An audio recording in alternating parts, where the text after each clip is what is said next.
All right, here we go, everyone. Welcome to what is this, Alan? This is the 5th episode of Dear Dr. Fantasy.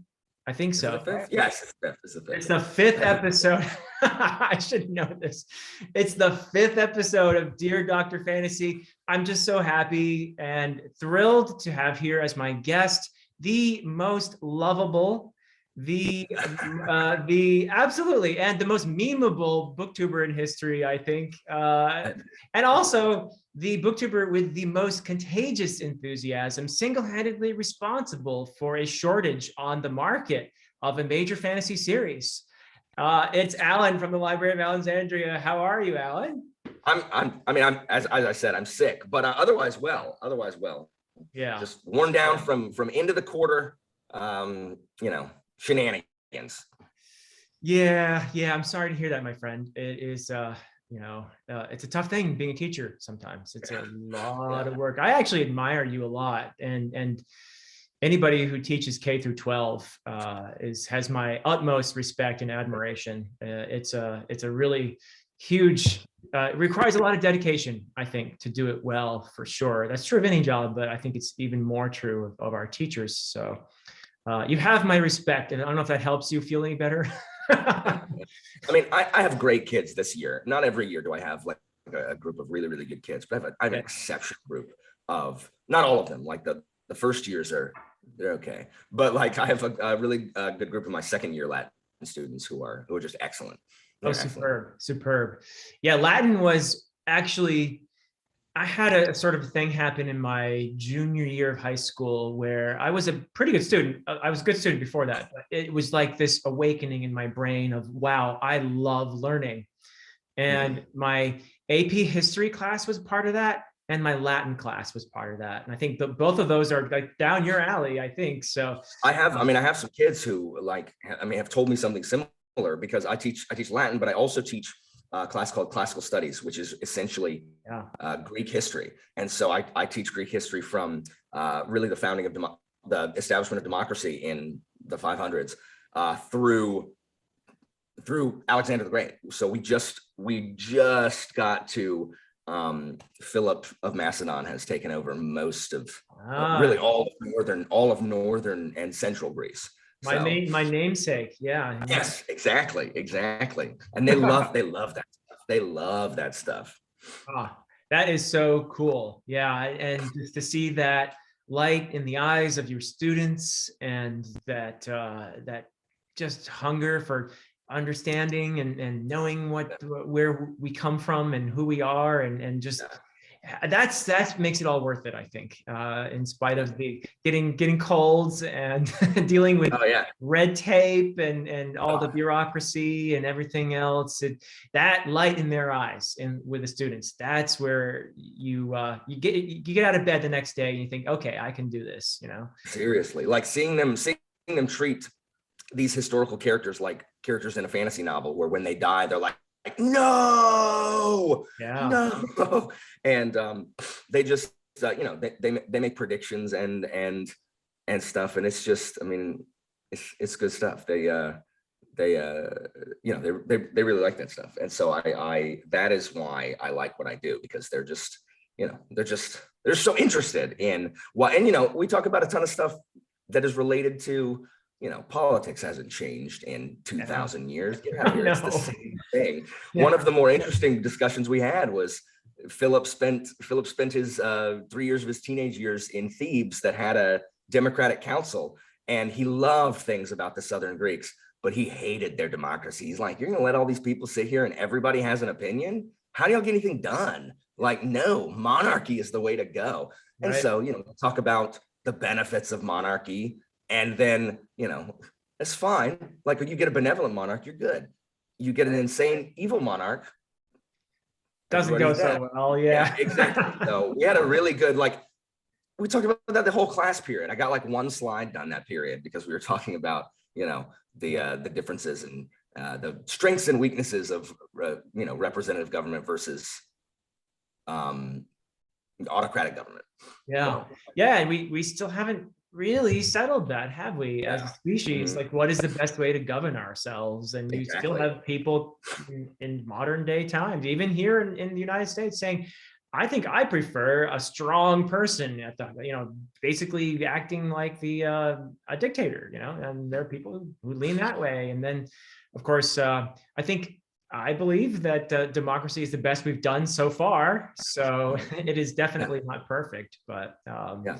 Literally the same thing in Greece at that point. People are like, what if we just let Philip like rule everything? We've all screwed it up and we're weak. What if we had a strong like leader come in and take over to protect us from Persia? And then of course the great orator Demosthenes is like, under no circumstances are we going to do that. right, No. right. So yeah. Yeah. Yeah. Oh, wow. It's so cool that this goes that far back. And, Mhm. ever since the probably agricultural revolution, like whatever it was, 10,000 years ago, people have probably been pondering this issue, I suppose. Mhm. We had the accumulation of wealth in the hands of a They have few. stuff now. Yeah.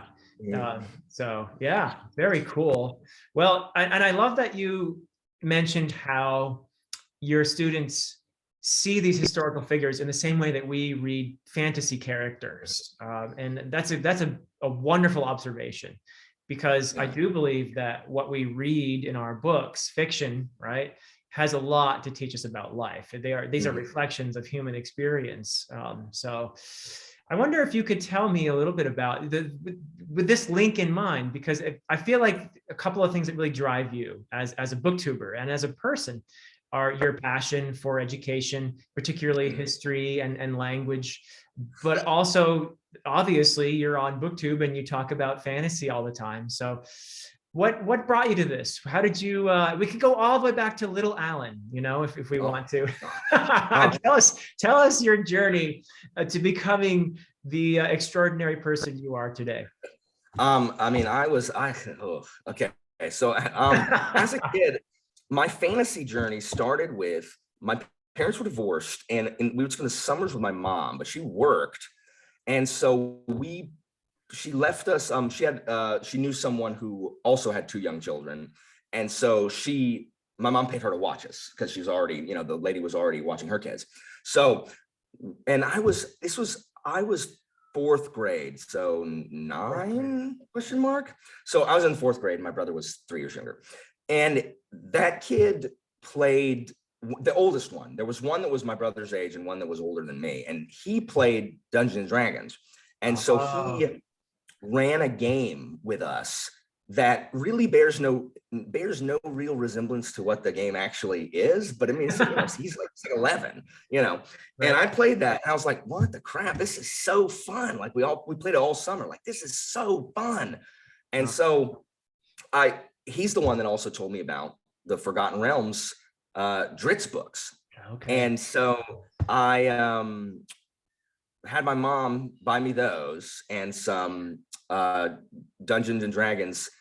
Like, I started with like the monster manual, which you use that for encounters. You can't learn how to play from the monster manual. No. Oh, sorry. Then it was called the monstrous manual. And so I sat there and I'm like, what is Thaco? What is all this crap? And I had no idea. But I just spent the really fifth grade and sixth grade accumulating books. And then in sixth grade, I started running a game. And I've been a dungeon master from sixth grade, which must have been 1992, 93, up Wow. until I guess 4 years ago is the last time I played Dungeons and Dragons, right before I met my current wife. Let me just And interrupt so, you for a moment. Just for a sorry. moment, I want to interrupt you to say I think you would be an awesome DM. It would be so much fun. Thanks. Uh, It was I loved it, Philip. Like, my best real life friends I met through playing D&D, because I mean, I went to school with them and we would just play, and it was so much fun. Like that also did a ton for my love of the fantasy genre. And that's where I got a bunch of my favorite tropes. One of my favorite tropes in fantasy is the strip everything away from the heroes before they finally achieve victory trope. Like, I love there's no hope left. We've lost everything, but you know what, guys? What if we gave it one final push? We've got yeah. nothing left to lose, and then they win. And that's one of my favorite But things. Tolkien calls that you catastrophe. Yeah. It's called what? U Catastrophe? U Catastrophe. Yeah. How do you spell the U part? Is it YOU or EU? EU. It's good Greek, So right? good. So good. Greek for good. Okay. Just Yeah. making sure. Yeah. Yeah, absolutely. I didn't know that's what it's called. I love that. Yeah, it's U Catastrophe, although I loved your name for it too. Yeah. My name is much longer. And so like then I started reading Forgotten Realms books, and then I read The Hobbit, which I loved. Yeah. And then I watched the animated Hobbit, which has, which is great. Like it has the song of Misty Mountain thing. Yeah. And so I love that. And then I actually just said this I said this in a video I just recorded with my wife that's not out yet. So your viewers can get a preview, or maybe mine will be out first. Doesn't matter. I got an F in 6th grade in my reading class. What? I didn't want to read My Friend Flicka, and so I didn't. I was reading Fellowship of the Ring, and I didn't know any of the answers to the material I was being asked about. I just didn't read it. I didn't care. Like I did not care. And so I read Fellowship of the Ring and Two Towers. And so the last time I read Lord of the Rings was in middle school, and back then I did not have the really bandwidth to process Tolkien's slower writing style. That's why I love Two Towers. I love the battle parts, and I liked Gimli. So I really need to go back and reread it. But I must have read every Forgotten Realms book that came out between 1996 or 1995 and when I was in college, somewhere in the 2000s. The very last one I read was The Thousand Orcs, which is like the 20th Dritz book or something. Wow. But I read so many of them, and and then I wrote like a fiend all through high school. Like I wasn't listening. I had my paper out, writing. So I loved fantasy. And then in college, I stopped reading it for like 10 years. I just didn't read fantasy at all. Life got busy, I guess, huh? Yeah. And I read some nonfiction, and I had a ton of reading for school. And I don't know why, like I just stopped. And I always remember seeing Robin Hobb's Farseer series on the shelf. And, back then it was before, like a lot of the series that are out now were not out then. And so fantasy was a lot of it was very similar to, Lord of the Rings. And I was like, I don't know what to read. And so I just didn't read anything. Yeah. Well, let me just interrupt you again. You're good. Just for a moment. 2 things. One, if you do a Lord of the Rings reread, I intend to do one as well. We should do it together. Nice. All right. All right. So okay. I haven't read it forever. Yeah. So I don't know exactly when, but maybe, we already have talked about doing the Scott Baker in the summer. So maybe a little after that, the Rings. Yeah, we can plan that. Cool. All right. And the other thing is when you're talking about not reading fantasy and just not knowing why, I feel like in life you can fall into some things that without intending to. I did that myself even though my job basically involves reading a lot of stories and talking about them. I wasn't reading for pleasure for a period early in my career. And I realized that I was sad and I didn't quite understand why. And then I realized, wait, I'm not reading anything for fun. I'm doing this all for work. Yep. So I made a promise to myself that I would always read something, even if it was like just half an hour, read something for fun every day. And whether it was when my girls were growing up, I would of course read to them as well, but I would read something just for me, for like half an hour, and it's paid off. It really has. I think that it's an important thing to do for yourself, to have that pleasure, to have that in your life, I think. Yeah, absolutely. And DMing has helped me as a teacher. Because I do the same thing because D&D is really, it's sustained improv. It's sustained like collaborative storytelling. Mm-hmm. And so I use the same voices for these freaking, for Xerxes or Philip or Demosthenes that I used for D&D NPCs, and the kids were always like, how do you do all those voices? I'm like, I freaking practiced for years playing Dungeons and Dragons, guys. Wait. What's your Philip of Macedonia voice? Okay, so the main characters tend to have normal voices. So Philip is just this, but just slightly like deeper. So the main characters have like my voice because I have to use them the most. But Demosthenes, had a horrible stutter and like lost breath in the middle of his sentences, like he would run out of breath, and he like couldn't say the R's, like he couldn't say his R's. So he really had to train.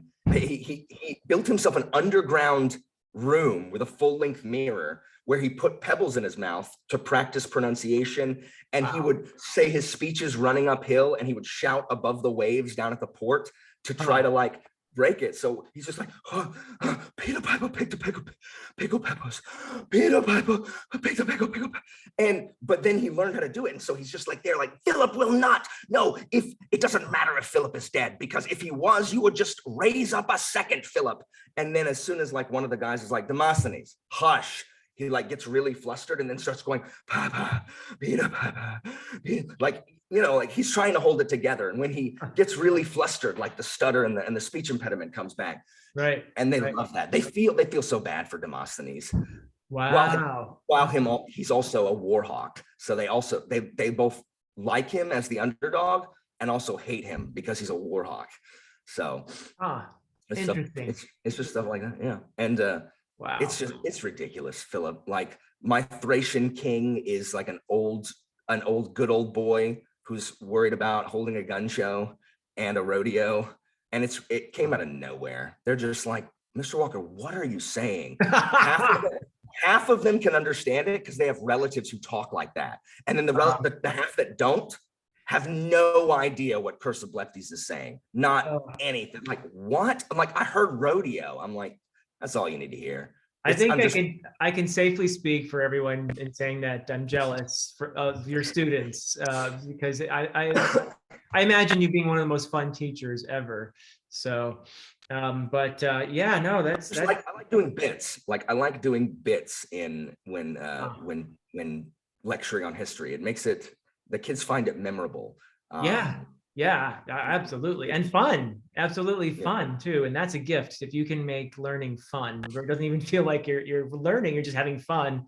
That's a gift. But D&D I've heard from two of my kids that they've told them they're not offering my history class next year. And I'm like, it would be interesting. It would be interesting if they told me that. So I'm going to go down there Monday and be like, what is going on, guys? Like, why are y'all telling my children that this class is not offered next year? It's literally my most popular class. Yeah. So, and I talked to this is what frustrates me about education. I've spoken to two of my admin, and we talked about having this class. Like, I'm like, it's a 2-year course, and then they should take the thing afterwards, because 1 year is Philip and Alexander, and then the other year should be Augustus. Yeah. And they're like, oh yeah, we'll get that doing. And now the guidance counselors are telling my children that they're not offering it next year. And I'm going to go down there Monday and I'm going to be like, I'm sorry, what? So that would be an extraordinarily unfortunate decision, like if it's true. Yeah. They just don't. It's very. They're going to tell me like, well, we have dual enrolled world history now, and someone else teaches that, and I'll be like, you do not understand what I am saying to you. Like, do not do that. Like, these children like this class. Why would you remove a class that is both rigorous and students like non-rigorous class all the time? But this is a rigorous course that people literally will show up just for this class and then go home. Yeah. Like, I wasn't going to come today, but I need to know how it ended or whatever. And I'm like, yes. Yeah. Well, we're going to talk about that, because I face similar unfortunate decisions in higher education as well right now. So we'll talk about that. But I want to finish your journey first. And before we get back to that too, just remark that D&D was for me a very important thing too. It was 7th grade for me when I was introduced to it. So about a decade before you. And I think I had the iteration of D&D that was before yours. First edition? Was it just called Dungeons and Dragons? Yeah, I think so. Yeah, I mean, it was. I had 2nd edition, advanced. It was the early '80s, so. Yeah, that's probably 1st edition. Yeah, early to mid '80s is when I started. Were they called magic users or were they mages by that point? I think they were magic users. Okay, then you had 1st edition. Yeah, and I had the player's handbook, I had the Dungeon Master's Guide, I had the Monster Manual, I had all these different what are they called? The adventures, the modules or whatever Yeah, they're called. modules, the Yeah, modules. yeah. So I had some of those, and yeah, I mean, it was really something I got heavily into, and I remember my first campaign where I started with 4 characters and 2 of them died, and then two made it, and those 2 made it long term. So I had 2 characters that survived over the years, but Wow. played Yeah, it till was. on and off till the end of high school. But Yeah, that's awesome. We started the game 9th grade in high school, and we finished it the year after high school. So we had we had some people move off to college, and some people kind of took their place that we had met like later in high school. And it was epic, Philip. When this game ended, it happened to coincide with the 2 people who had gone off to college were visiting, like it was the summer. They were back home. And so so the characters who started it came back to finish the whole thing. In addition, it was epic. That puts the camp in campaign, doesn't it? Oh yeah, it was fantastic. And then I ran another full campaign, like a few years ago. It was the one that I was running, or that ended right before I stopped playing, like period. And it ran like 4 years, which was really, really good also. Wow, that's crazy. Wow. I don't think I was ever in it. Go ahead. Oh, it's just hard to get adults Yeah. to arrange their schedule. So it was hard. Like we had to commit like every other Saturday, guys. Like not every Saturday, but every other Saturday. And we would play from noon until 11 p.m. Whoa. Oh, in high school, Philip, we played from like 4 in the afternoon to like 4 in the morning. But we're old men now. We can't do that. I can't. I know I can't. There's some people like, I play for 2 hours. I'm like, what do you get done in 2 hours? Like, we can't play for 2 hours. Nothing gets done. We'll have like a conversation. Just getting the dice warmed up there. Seriously, and they'll talk to a merchant for 2 hours trying to buy. I'm like, guys, stop talking to this merchant and move on. He's closed. Sorry, he has an emergency at home. He closes the shop. Move on. They're like, what? I was still talking to that guy. Nope. Sorry, we're past business. Do you use the miniatures at all when you play? Yes, the ones I have, but I don't have any miniatures. Like other than the big monsters, they don't really let you buy. You have to buy random packs. It's hard to buy like specific ones, and if you do, they're expensive. So I have a lot of like the really common ones. Like I have a lot of goblin miniatures that stand in for really everything because I've got like 10 of them. And these little like salamanders. I'm like, okay, guys, the salamanders are are this guy. But I have a couple like real ones, like ones that actually stand for what they do.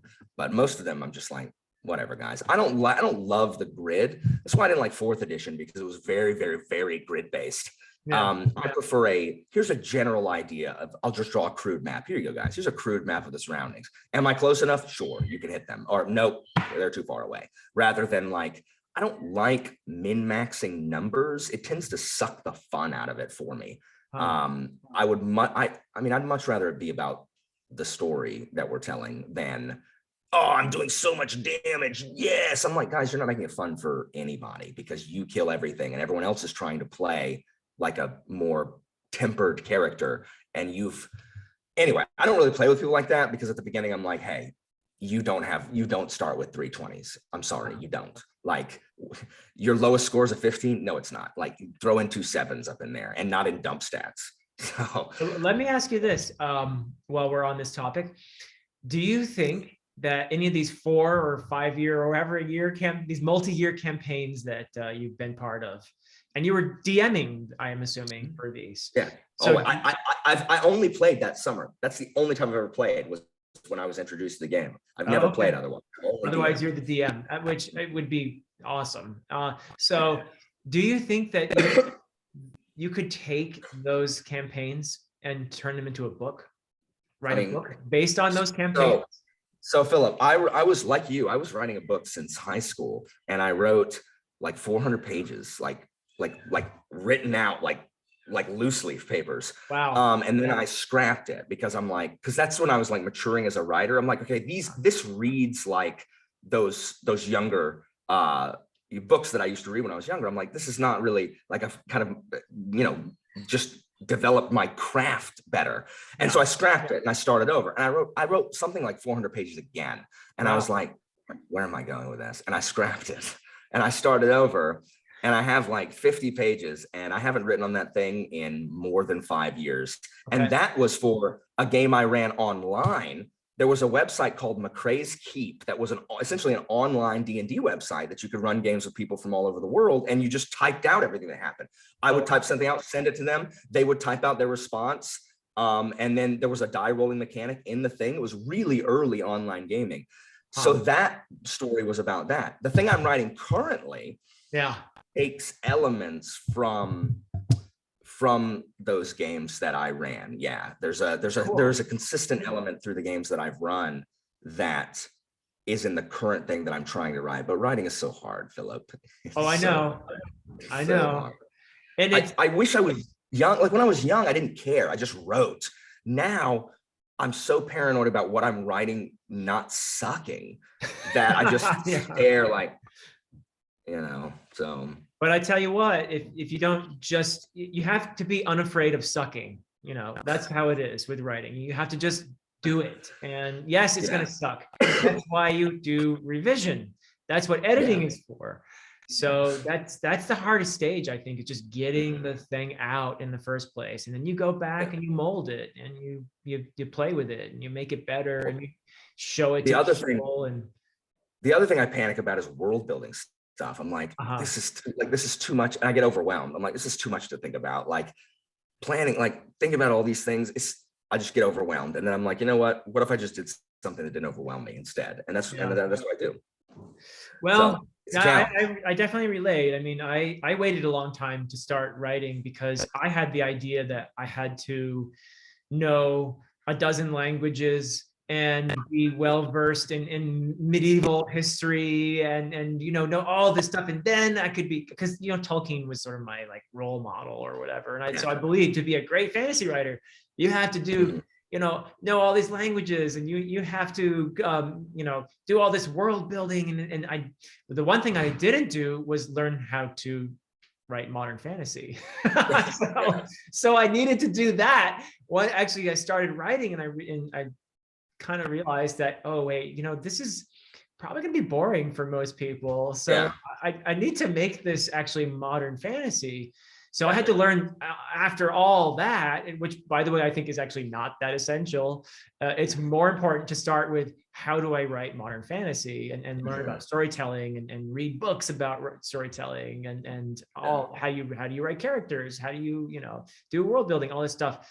So I went on a very circuitous route myself when it came to starting to write. I didn't start until I was in my early 30s. And now 18 years later, I'm finally at the point where I think the stories have a shot at publication. I watched your week that was. Their agent sends it time to submit. Nice. Yeah. The agent, he's really a great person.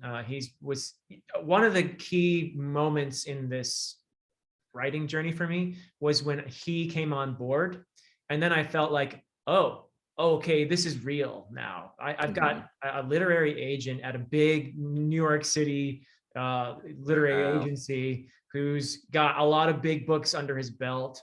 And so this is serious. I'm actually, this is kind of, you can't tell us who it is, can you? I don't want to tell you yet. I will be acknowledging him if the books are published. Absolutely. Nice. He's somebody I feel like I owe a lot to, because he really did help me feel like this was something I could do, and he gave me great feedback and at that stage of editing. A lot of people have helped me, and I don't want to, a lot of friends in the early stages wrote it and helped me believe that this was something that would be something other people would read. And so that's all important. But two people especially, one is that agent, and the other is AP Canavan, who I asked to, and of course he's a professional. So he's a professional editor. He gets paid to do these things. And I thought, well, and knowing him as I did, I knew that he would do an extraordinary job, and he certainly did. And I was at a point where I felt like, I don't think I can make these stories any better on my own. And AP looked him over, and he gave me some really cool stuff. So I'm really excited about where the stories are now. So That's those two awesome. people definitely helped me out immensely. That's very So cool. Yeah, I loved your AP's video about types of editors. Which yeah, was really editing yeah, editing is cool. In college I did some, like, I was within like a writing group online, and I'm okay. So because I have Asperger's, I'm really good at noticing like patterns. Like pattern recognition is like something that I'm very, very good at. yeah. So when people use a lot of the same word, like it jumps out to me. And when people Right. use a lot of the same sentence structure, like it jumps out to me. Yeah. And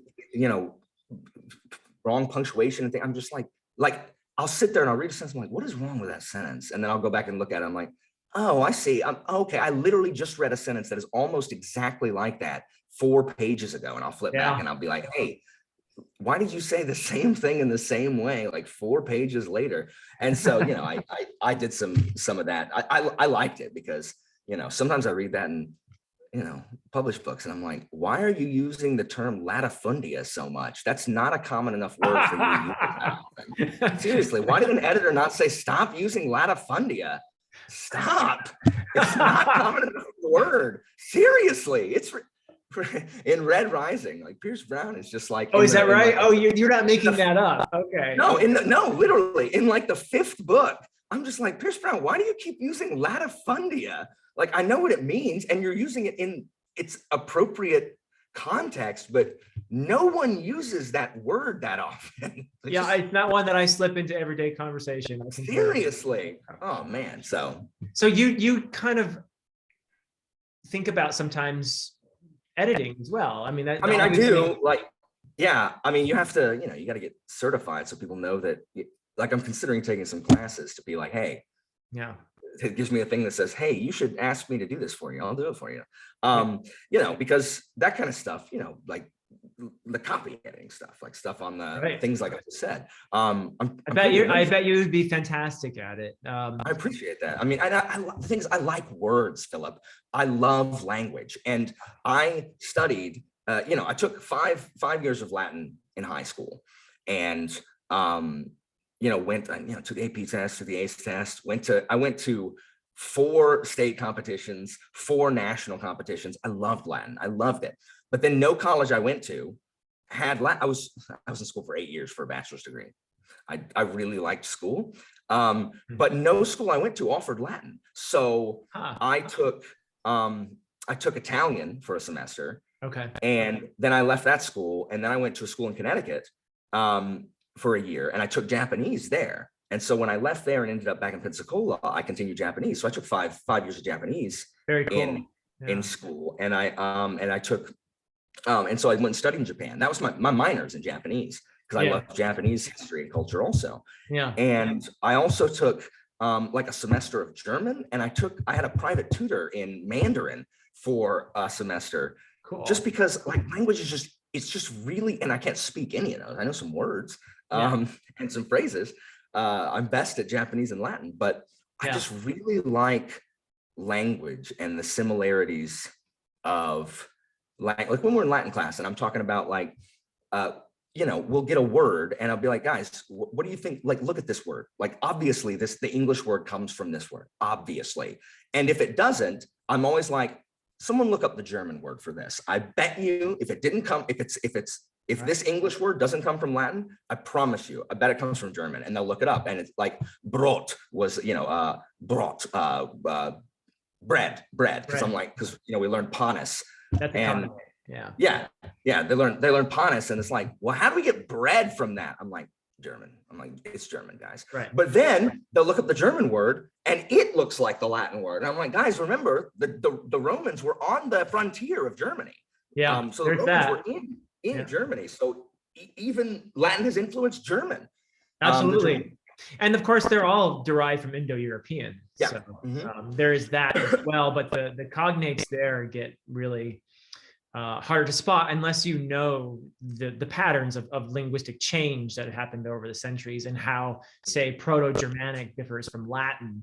Yeah. And so, but yeah, it's so cool. I love languages myself, and unlike you, I have dabbled in a lot of different languages, but I don't speak any of them except hopefully English fluently. Most of them I'm better at reading than I am at speaking, because those are different skills, really. And I've studied through books, so naturally, the one exception is Nepali, which I actually can't read, but I speak pretty. I can have a decent conversation with a 4-year-old, I guess. That's like me. That's like me in Japanese. If it's a young person speaking very slowly, I can probably. I was good when I was over there. Like I was pretty decent when I was over there. It's exhausting. But now, I was last over there in 2008. So 14 years later, I don't. It gets rusty. It really does. I actually was pretty fluent in Welsh during the summer that I was in Wales, and it was awesome. Enrolled in a immersion, type Welsh where we weren't allowed to speak English. We had to speak Welsh. And I was in a village in Wales, in Western Wales, where there were lots of people who actually, that Welsh is still their first language. So I was that summer dreaming in Welsh and speaking it pretty well. But then all these years later, like 30 years later, I've lost a lot, almost all of it. I can, there are certain things that just sort of pop in my head still, but it's very, it's sad to me. There's just not a lot of people here in New Jersey to speak Welsh to, Oh yeah. So things popping in your head. I forgot. I took 3 years of Spanish also. Cool. Yeah, I did too. Spanish 3 and Japanese 3 at the same time. And when I started saying nani for what in Spanish class and ke for what in Japanese, I was like, I've got to pick one. So I picked Japanese. But when we were over there, we were in Fukuoka, which is not. It is not Tokyo where everyone will speak English. Like it was not. So most people, it was rough. Like we would go, like our teacher fortunately spoke English, but most everywhere we went, we did not find a bunch of people that spoke English. And so we'd come back to the dorms and we would just want to sit in the common room and just talk English with each other. And our dorm dad, he would just show up. He bought him and his wife these little electronic dictionaries so that he could talk to us. He would show up and he would start talking to us, and it's like, oh no, we have an exam now, because he only spoke Japanese. And so it's just like, we just got home and now like our heads are gonna hurt because we have to have this. He was just so nice and so excited to talk to us. And only 2 of us could do it because 2 of us had finished our 5th year. The other 3 had only finished the 2nd year. They didn't know anything. Wow. Yeah. So the onus fell on us to just be like, oh, okay, what are we talking about? All right, hold on, let us look at our dictionaries. And my pattern recognition has also helped me with languages. Like I have a facility for languages because, and I try to pass these patterns along to these kids, but they are not gonna have it. They're just not gonna look at the pattern. I'm like, guys, work smarter, not harder. Look at the patterns, guys. And Latin is perfect for that because it's such an inflected language. And and there's so few irregularities. There's almost no exceptions, unlike English, where everything's an exception. No, I mean, a spelling bee would make sense in Latin, really, but in English, oh my goodness. But it's such a cool language to me because I was not interested in grammar at all until I took Latin. And Latin helped me understand not only etymology in English, but also grammar, because it's a different grammar. It's a much more inflected language, but that made me understand, okay, what is accusative? What's a direct object? What's an indirect object? What these sorts of things I never thought about before taking Latin. And then all these things sort of fell into place. So it really did give me my hunger for languages, I would say, Latin. I have kids tell me that with some frequency. Like I learn more about English in this class than I do in my English class. I believe it. So it's and I've also had a couple students who've gone into the medical field being like, so I am destroying my colleagues in the medical terminology class because it's all freaking Greek and Latin roots. I'm like, I know it is. I told you that when I taught it to you. And no one Yep, I 100%, absolutely. So where were we on your journey to be? Okay, so anyway, the long story short is I started reading. I met my current wife I met Christina? Christina in 2018, and we started dating. And right after we started dating, a month after we started dating, we were hit, a couple months, we were hit with a Category 5 hurricane. Oh, wow. It just demolished our city. This is Hurricane Michael, and That's scary. we Yeah. oh, it was terrifying. So I hunkered down with her family for, we called it the eternal sleepover, because we were all over at her, and me and her younger sister were all over at her parents' house we stayed over there for 5 weeks Wow. while everything got back online. And during that, I talked about how I didn't really read fantasy, but she handed me Patrick Rothfuss's Name of the Wind and said, I read this, like, this is really good. Because she really loves Lord of the Rings and has read, she's dabbled in fantasy, but she doesn't like super violent things. Half the things I read, she doesn't, that's not her. Yeah. And I read Name of the Wind and I devoured it. There's nothing else to do. There's nothing else to do but read. We had no power and the phones didn't work. And, so I'm like, I don't have anything else. I don't really feel like reading nonfiction. So I read it and I was like, oh my gosh. And then I was like, you know what? I'm going to finish Malazan this time. And so I went back, and the very next book I read was Gardens of the Moon. And then Dead House Gates. And then I read, I had fits and spurts right before that where I read Django Wexler's The Shadow Campaigns, which is essentially a Napoleonic War, but with magic. But then I stopped reading fantasy again. And then, so this got me back into Malazan. And then I read Wise Man's Fear. And then that just snowballed. And when COVID hit, I was sitting around watching, I was sitting in bed one day and like a recommended video of, I forget whose BookTube thing I saw first. I think it was Murphy Appear. It was something about, I think one of her Dear Authors thing. And I was like, this is interesting. And like you, I'm like, what if I made a channel, like, surely there's not a ton of like fantasy, people talking about fantasy books on BookTube. How naive we were. And I was just like, I didn't have anything else to do. So I was like, what if I just did this? And I had a little camera. And so I just sat down and did it. And editing my first video, it's bad. It's just bad quality, but it's all I had.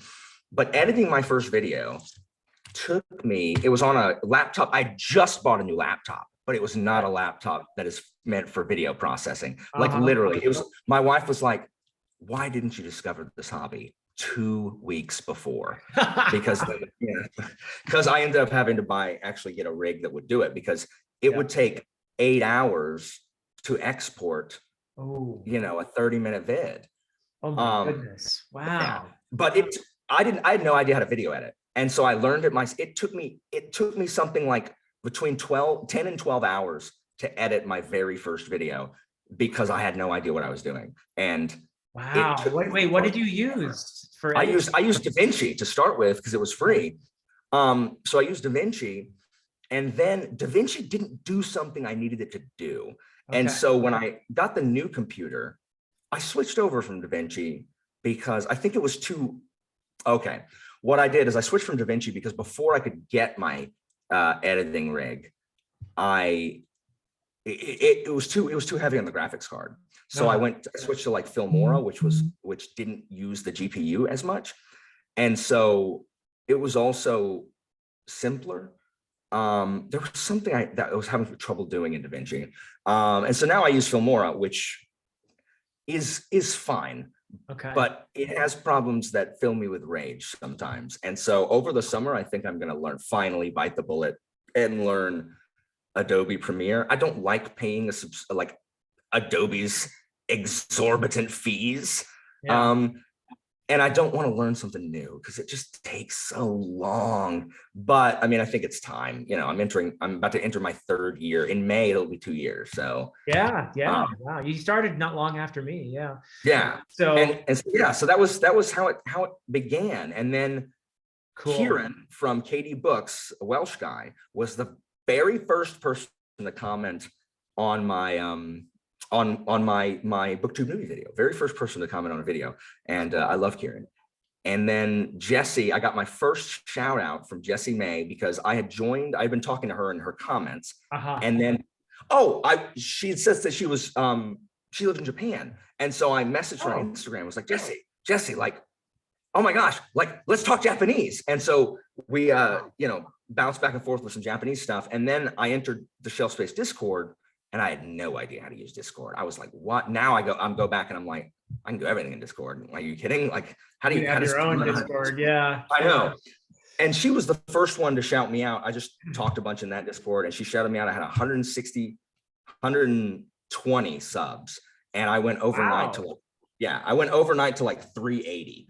And she's extraordinarily nice. Oh, I owe her my undying loyalty. If there's ever like a BookTube war and people are going up in arms, like I have to march under Jesse's banner, unfortunately, or not unfortunately, but because she gave me the land that I take care of for her, her majesty.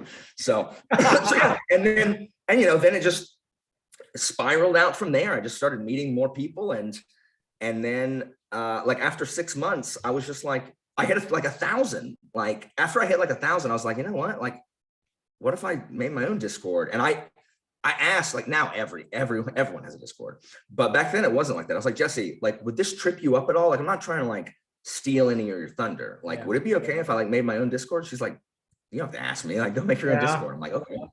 And so that, and then that's history. And now, and my first thing that I really, really liked was Reminisce. My wife recommended I read it because I had her pick one. I'm like, honey, pick one of these books.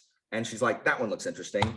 And that was the first book that I had never heard of that I really loved. And that is where the propaganda machine began. Yeah. And then it went into Greycoats. And then when I discovered Long Price Quartet, that's where it exploded. So the Library of Allenxandria propaganda machine, which is really efficient. You got me into Long Price Quartet, and I have all 4 books of the Books of Babel ready to read, which I'll probably start soon after we're done with LPQ. There is a 0% chance you do not enjoy Bancroft's prose. I'm sure you're right. It's not possible. Like you just like language too much. Yeah.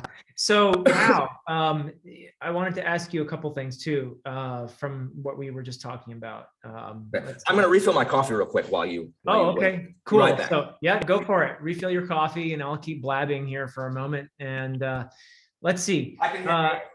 Yeah. Okay, cool. So I'm going to ask you about I had a question. I had a good question for you. What was it? Oh, about the one thing I was going to mention. I don't know if I should admit this, but I actually only ever have used and still use iMovie to edit. That's the only thing. It's free.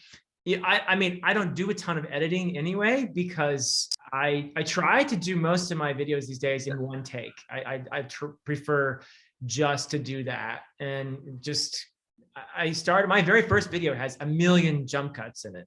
Mm-hmm. And gradually I've had fewer and fewer of those as I felt more comfortable in front of the camera. So I just use iMovie, and I probably don't even know 3/4 of the functions in there. So I don't have any Mac products, so I can't use iMovie. Second, I like putting bits in my videos, like again, like I said, I like bits. So like the genre or whatever things that I throw in my stupid videos. The real problem with Filmora is it's clunky, and it is just really acty uppy, which bothers me. And yeah, I talk too fast to do. I don't stop and then refilm whole sections. Like Leslie will refilm. Like it takes her she'll refilm like 10 minutes of footage because she messed up once. It's like, no, I will go back like 3 words, pause, and do it again. Really, I have to cut out most of the times when I stop and look at my notes, because I have like bullet points. I take notes when I read. And so I have fewer cuts when I'm doing like a tag, because I don't have to remember my notes. I'm just speaking extempore. But yeah, I do not refilm large swaths of what I'm doing. I'll go back maybe, and I'll just pause. Like my wife's always like, you look so depressed, like so defeated, because I'll just stop and go and then speak back up. and I can see where that is, and I'll cut that. But Yeah. I speak too quickly to do what you do. Like you're right. I don't ever see any edits in your video. You just talk you just start better at expressing what you want to say without like blah, blah, blah, blah, blah, blah. I don't know if Mess I'm it up. better, but I've just decided that I don't want to spend hours editing videos. So I'm good embarrassing myself, you know. You probably noticed a few times that I'm okay with embarrassing myself. So Yeah. I will just try to do it in one shot. And sometimes in the middle, I get a little flustered and I'm like, okay, I gotta stop here and just get my thoughts together, and I'll edit that part out, you know. Or I'll feel like I said something, you know, too many times, and then we'll just, you know, I'll edit a chunk or something. But most of the time these days, I try to do it in a single, just boom, let it be done. And so what, you know, you just see my first, and I have bullet points too, and I tape them. So I have my phone. Oh, nice. And I tape them to the bottom of my phone, and I just, you'll see me in my videos, you'll see me kind of look down a little bit to look at the Gotcha. So that's what I do. So I just kind of do it.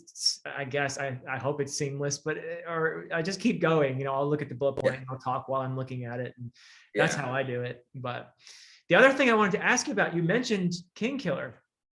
Do you have King Killer Chronicle content on your channel that I haven't seen? No. Okay. So a lot of the stuff.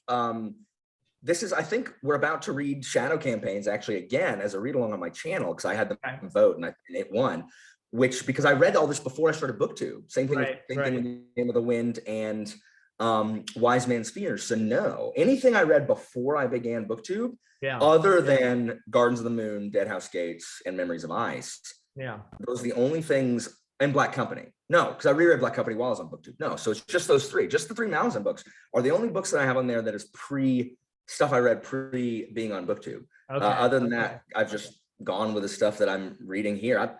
Philip, you know, like I have reviews I need to film. I finished a book in August that I need to film a review for. Oh no! And I cannot put it back on my shelf until I film the review for it. I hate filming reviews because they are stressful. Because like I like them. They are my favorite thing to do. While at the same time, they are the hardest work. They're a lot of work. I'm tired and it's overwhelming, and I'm just like, what if I just filmed my wrap up? What if I just did that instead? Right. Which is much easier. So I started out with on my channel, not knowing that this was actually probably a good idea to start a channel. This is what I wanted to do. So I said to myself, what are some of my favorite series, some of the things I consider to be the very best fantasy I've ever read? And I just did a series of, I think it was 14 or 15 videos where I just talked about, first I talked about in a general way what I consider to be some of the hallmarks of great fantasy, because I want to talk about fantasy in a way that is respectful of how you can explore it critically, and how fantasy can be really great literature.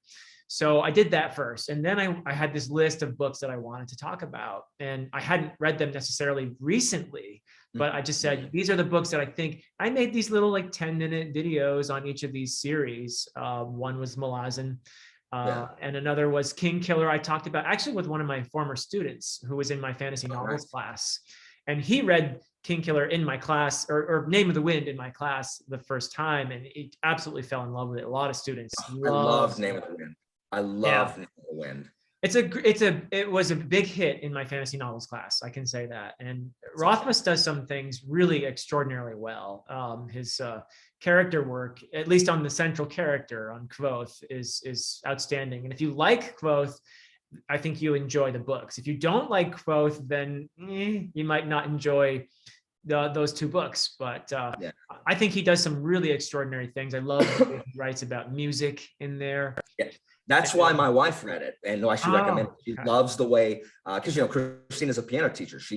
Her business has grown since we've been together. Like she now has 4 teachers under her at her studio. They have like they've got like 70 students total. That's big. That's really big.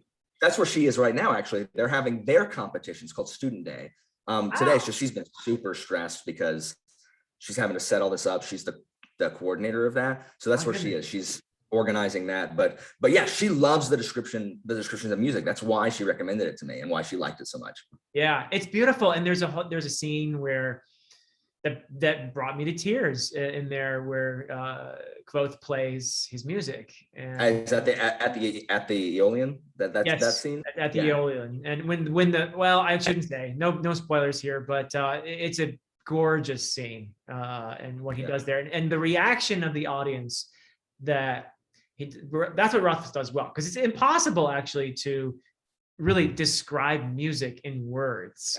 It's a really, just try. It's a very tough thing to do. Yeah. But what Rothfuss does really well is he describes the reaction of the people to the music, and that clues the reader in to what to feel in this scene. And he does it so well that he brought me to tears, so. Yeah. And of course, you've got the Quoth's thoughts and feelings in that moment, and all the stuff that had happened before that fed into this scene. It was like this iconic moment that everything that happened before led to this moment. I think when a lot of writers work that way, they have these iconic moments that they know are going to be part of the story, and then everything else is getting to those moments, So that was definitely a moment I think Rothfuss had in his head from the very beginning, I would guess. He had me hooked from the Chandrian mystery. I was obsessed with the Chandrian mystery. And it was just, and then I love the academic setting. Sucker for when that's done really well. And so I thought I did not enjoy Wise Man's Fear as much when the university setting was left behind. Because I thought it just thrived at the university setting. And so I didn't, and then there's sections of Wise Man's Fear that I get frustrated. I think we spend too much time on certain things, and then we get a paragraph says, oh, there were pirates and we shipwrecked. That's a story for a different time. Literally 2 sentences. And I'm like, are you kidding me? Yeah, I know what you're talking about. What if you wrote that instead of, these 100 pages later, where it's just like, can we move on? Like, let's go. What are the Chandrian? Tell me what the Chandrian are. I gotta know. The plot movement there is kind of glacial. Yeah. Yes. Oh my gosh. Yeah. Oh man, Philip. And that's one of the big criticisms of they are spectacularly written. Rothfuss is I think a fantastic technical writer. Like he's exceptional. I just remember how like his prose, and not everybody agrees with me, but my wife does, and you do. Like his prose in Name of the Wind, it is like music itself. Like it flows the way the music does as well. Like it is very descriptive, but it flows in a way that, say, like Robert Jordan's like descriptive prose doesn't flow in the same kind of like, like undulating way, if you will. And there's just a musicality to the way he writes that I was never bored, despite the fact that the plot is glacially slow. It is. Oh my God. I mean, if you enjoy the prose and the beauty and the moment and the character development, particularly of Quoth, I think it's all fine. Those are books I've read multiple times, so obviously I like them. But there are issues with the plot that I get. Yeah, if you're somebody who wants a plot to move along, then you're going to get frustrated, I think. But it's a great series, and I will always consider. Look, I have no idea if he's going to finish the 3rd book or not, but I'm glad I read the first 2. Same.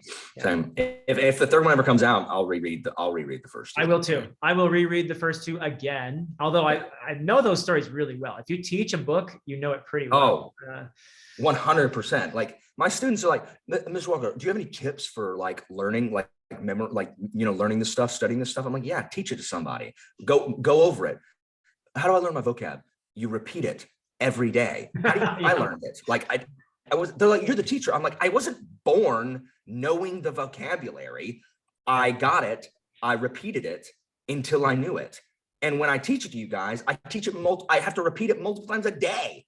So that's how it gets stuck in my head, is repeating. That's why I love teaching this history class, is I can read a history novel. I mean, a history, nonfiction text. Yeah. And certain bits will stick in my mind, but like the nitty gritty of it doesn't stick in my mind until I make slides, because I really transpose I have to synthesize and cull what isn't important, what people add, things, if the kids will find it interesting. And then I teach it. and then it sticks once I've taught it multiple times. So yeah, I get that. Yeah, I know the best way to learn something is to have to teach it for sure. But when you teach a certain text a number of times, you don't even have to reread it after a while. It just, I will have that experience where I'm teaching in my literature classes. If we're doing short stories, when I've read these stories, I don't even know how many times. I can come that day and just say, okay, look on the syllabus. Okay, that's what they read, and just go. That's how familiar they can become. So certainly the Name of the Wind got to that point for me. Wise Man's Fear, I've probably only read maybe two times, I think. I think twice. But I am hoping to be able to read that third book. But I also seriously doubt that he's going to finish in 3 books. If he is going to finish in 3 books, a lot is going to be left undone. No idea how he's going to finish in 3 books. I would prefer him just roll it over, like just write the 3rd book and then leave room for a 4th. Yeah, like the 3rd book doesn't have to take place. Just make the 3rd book take place over part of the day instead of a full day. Because he said he's going to tell a story in 3 days. 3 days, yeah. Just make this 3rd one, 3 hours instead of full day. Yeah, because when we haven't gotten all that far in his story. At the end of Wise Man's Fear, it's like, wait, I thought he still had all this, and this, and that. He's only done one of those things. He's only done one of the things. Yeah. Where's the Witch King or whatever it is? Yeah, he's gonna be busy in book 3, that's for sure. I know, just flitting from one major event to another. It's like an episodic. It's a short story anthology, so it's gonna have to be. Maybe we're gonna get whiplash reading. Yeah, I know. So, there's no way.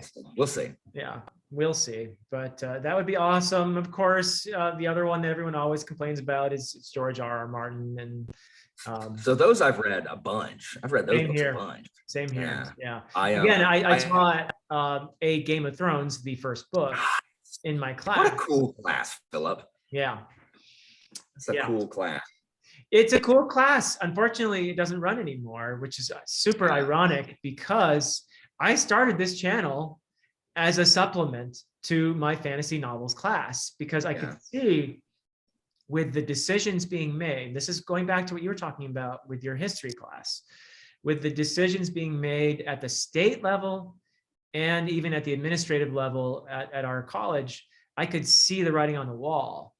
And we were having fewer and fewer students enrolling in literature classes, not because they don't want to take the classes. I have students all the time tell me, I wish I could take your fantasy novels class. So they want to take the classes, it's just they don't fit anywhere anymore because of these curricular decisions made by people in suits. So the students have nowhere to put literature. There are fewer places to put history. The humanities are in deep doo-doo right now because of these decisions that treat students like customers rather than students. And it's all about getting the customers through the door as fast as possible. Never mind if they're actually learning anything. Never mind if they're becoming critical thinkers who are informed citizens. Just, and even the way they talk about students now, instead of talking about students having a career, they talk about our students as, workforce. The connotations there, I think, are there to see, right? If you talk about a student in terms of their career, it's different from talking about them as a worker. And I believe that every single student deserves the respect of saying, yes, it is important for you to learn literature. It is important for you to learn philosophy. It is important for you to learn history and languages, no matter what you intend to do with your life. I just think it's so disrespectful to say, these students don't need to know all that stuff. They just want to get jobs. Oh my goodness. Philip, in this country, there was a time where every high schooler read the speeches of Cicero. Yeah. Like, I can't even process. But you would say Cicero, right? Cicero or Cicero in Cicerone in Italian. Yeah, but I'm not saying Cicero. I anglicize all of his names. Yeah. When I teach Caesar, I say Caesar too much to say Caesar. Uh-huh. But Philip, you hit the nail on the head. Like, so here we go. We're going to talk about this now. Let's unload, Alan. Let's unload. It is so frustrating because I have brilliant children.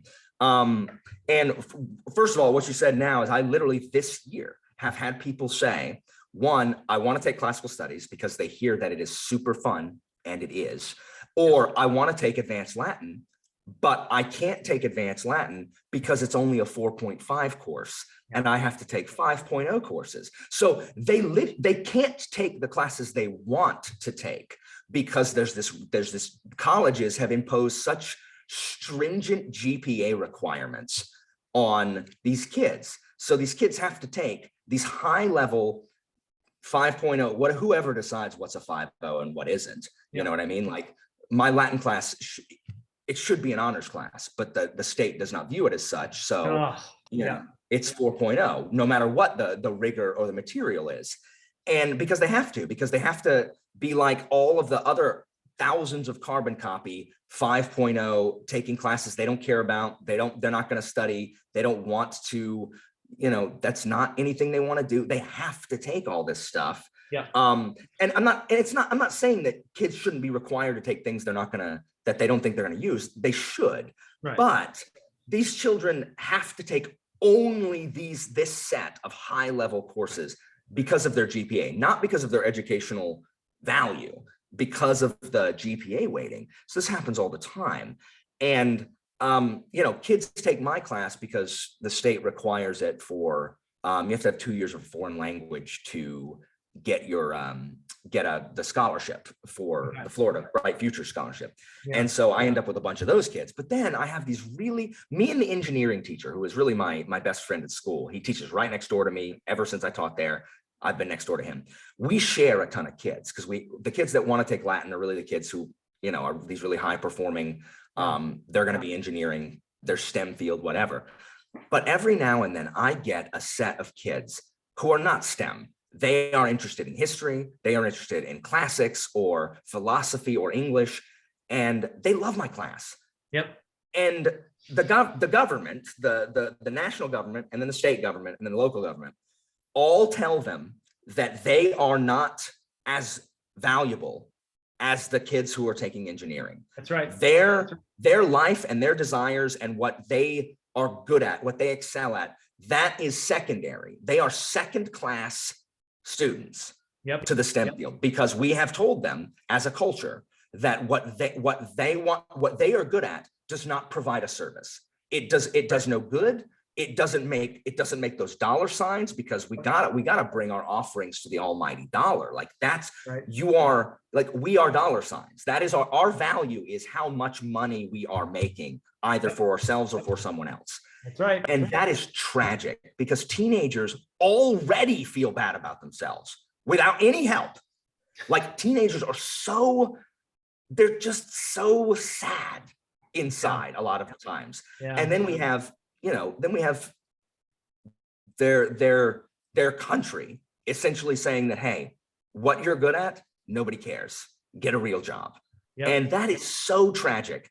And it is frustrating that we do not value education as a country. And again, I'm speaking in generalities. There are people and places that do. Right. We don't value knowing things. We don't think that a breadth of knowledge itself is of value as human beings. Like it teaches us to see things from different perspectives, to see the patterns that have come behind us, that like this new thing that you think you're like fighting for or out there. No, we've done that bunches of times as people. Why don't we look at what they were saying about it and see if that has any relevance to what we're saying about it now? Yep. Just this ability to think and to know things without having to be like, hold on, let me look this up. And then you'll say something, they'll just read what's written here. They don't even know what it means. They don't know what it means. They'll just be like, it says this. What does that mean? Oh, I don't know. We don't care if they know anything. Philip, graduation rates are a joke. Like we tout in my district that graduation rates are higher than they've ever been. Okay. Well, that's because when they can't pass the normal requirements, Right. they lower it. And if they can't pass that, they lower it even. Like we'll drag an unconscious body across the finish line and count it as graduating.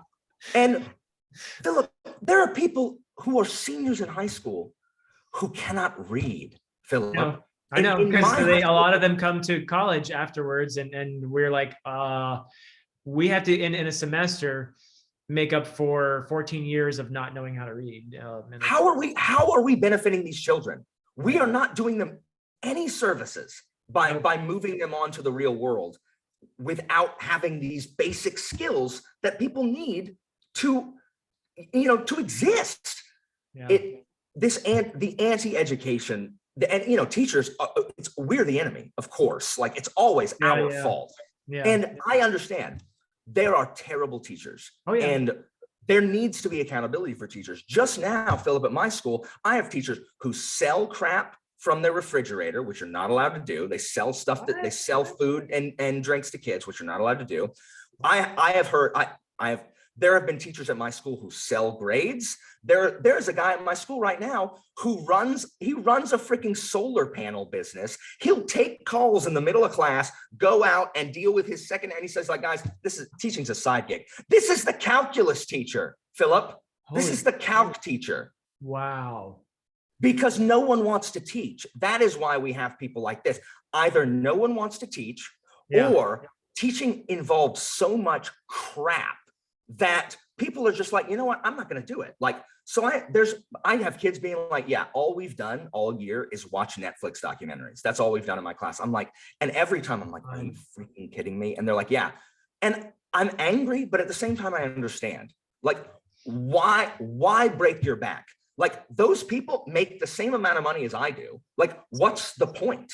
You know what I mean? Like, this is the heart of everything. And you talked about it. It is, what do we value as a culture? Money. And when you compensate teachers as pathetically as we do, you are saying this is not valuable. The highest paid person in any state's university system is definitely not a professor. It's not even the university president. It's the football coach at the flagship university in every single state. It's the football coach. Now, I have nothing against football. I played a lot of football in my life. Did you really? Oh, yeah. Philip, are you a jock? I'm a secret jock. I'm a closet jock. How did you deal with having to bully yourself? Like, did you like give yourself wedgies?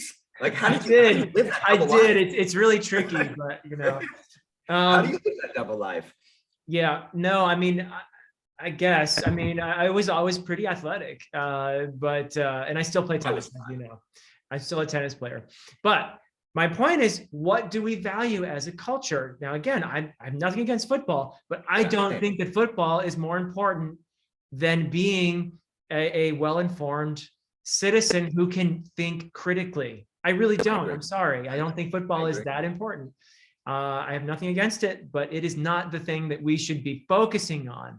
And so many people think about college as, what's the priority? It's the college experience. In other words, it's going to parties. I'm so sick.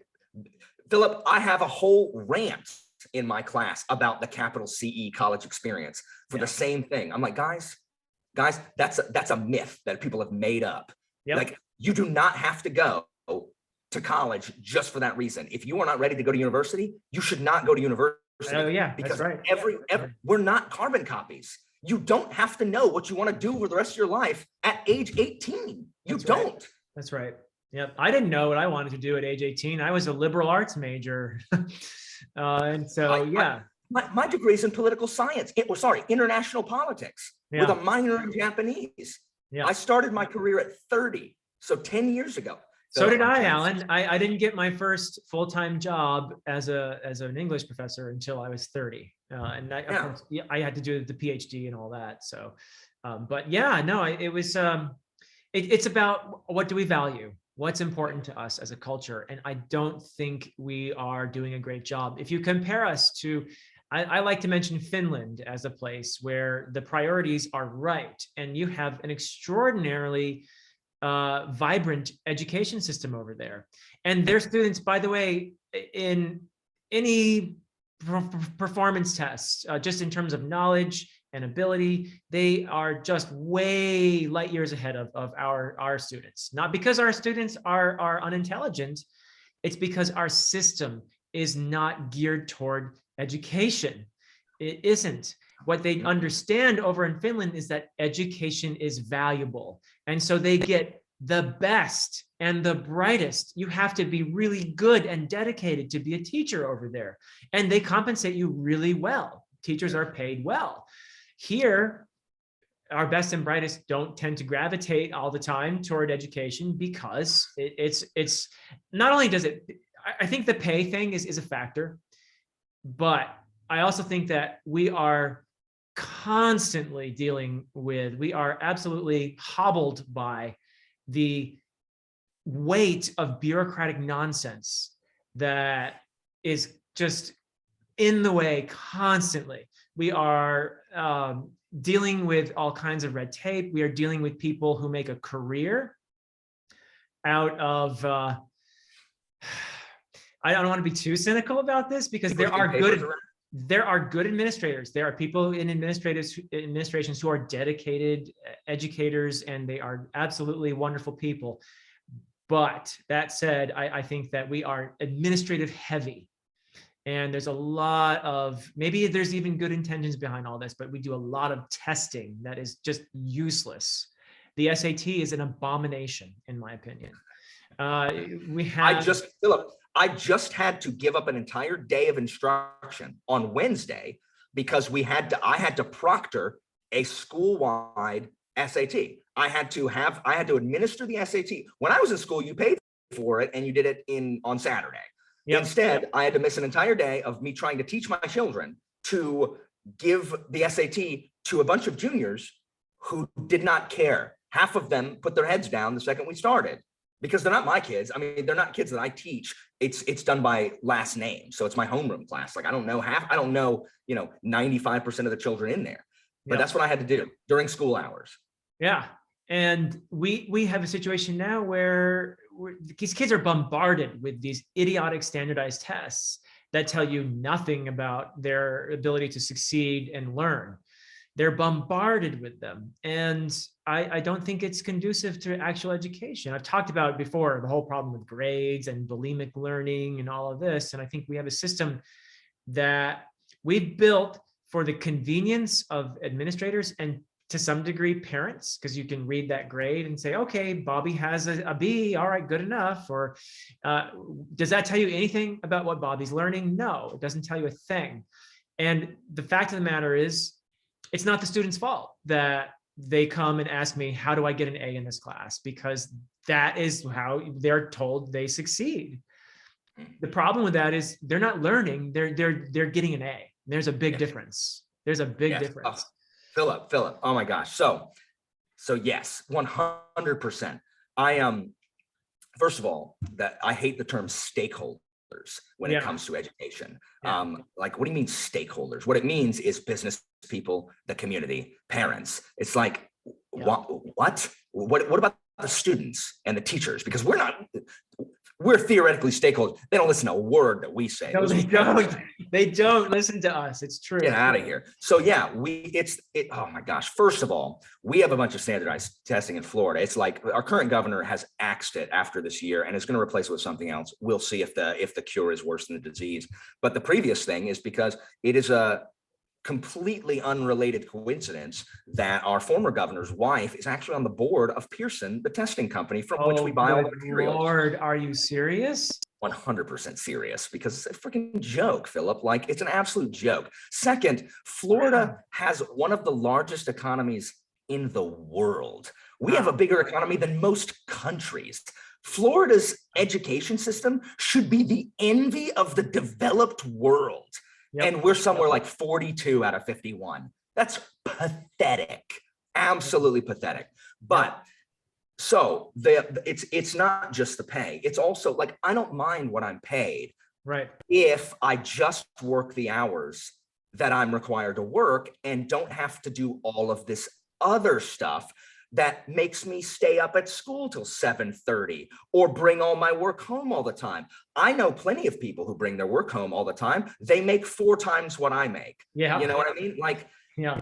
Like I am required, our district has a requirement where I have to reassess any child on any assessment they want to take. Meaning if they fail, I have to let them take a test again.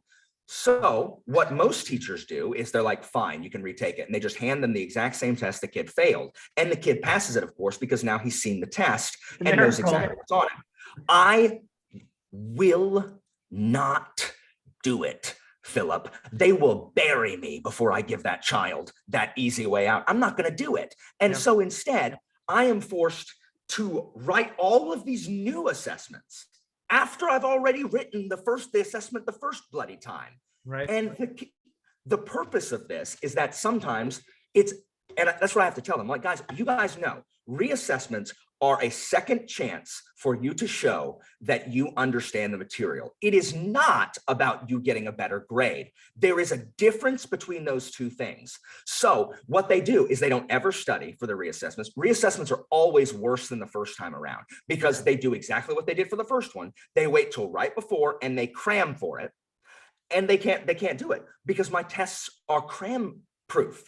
If you don't know how to do Latin, you can't pass it. You can cram all you want. If you don't understand it, you can't pass it.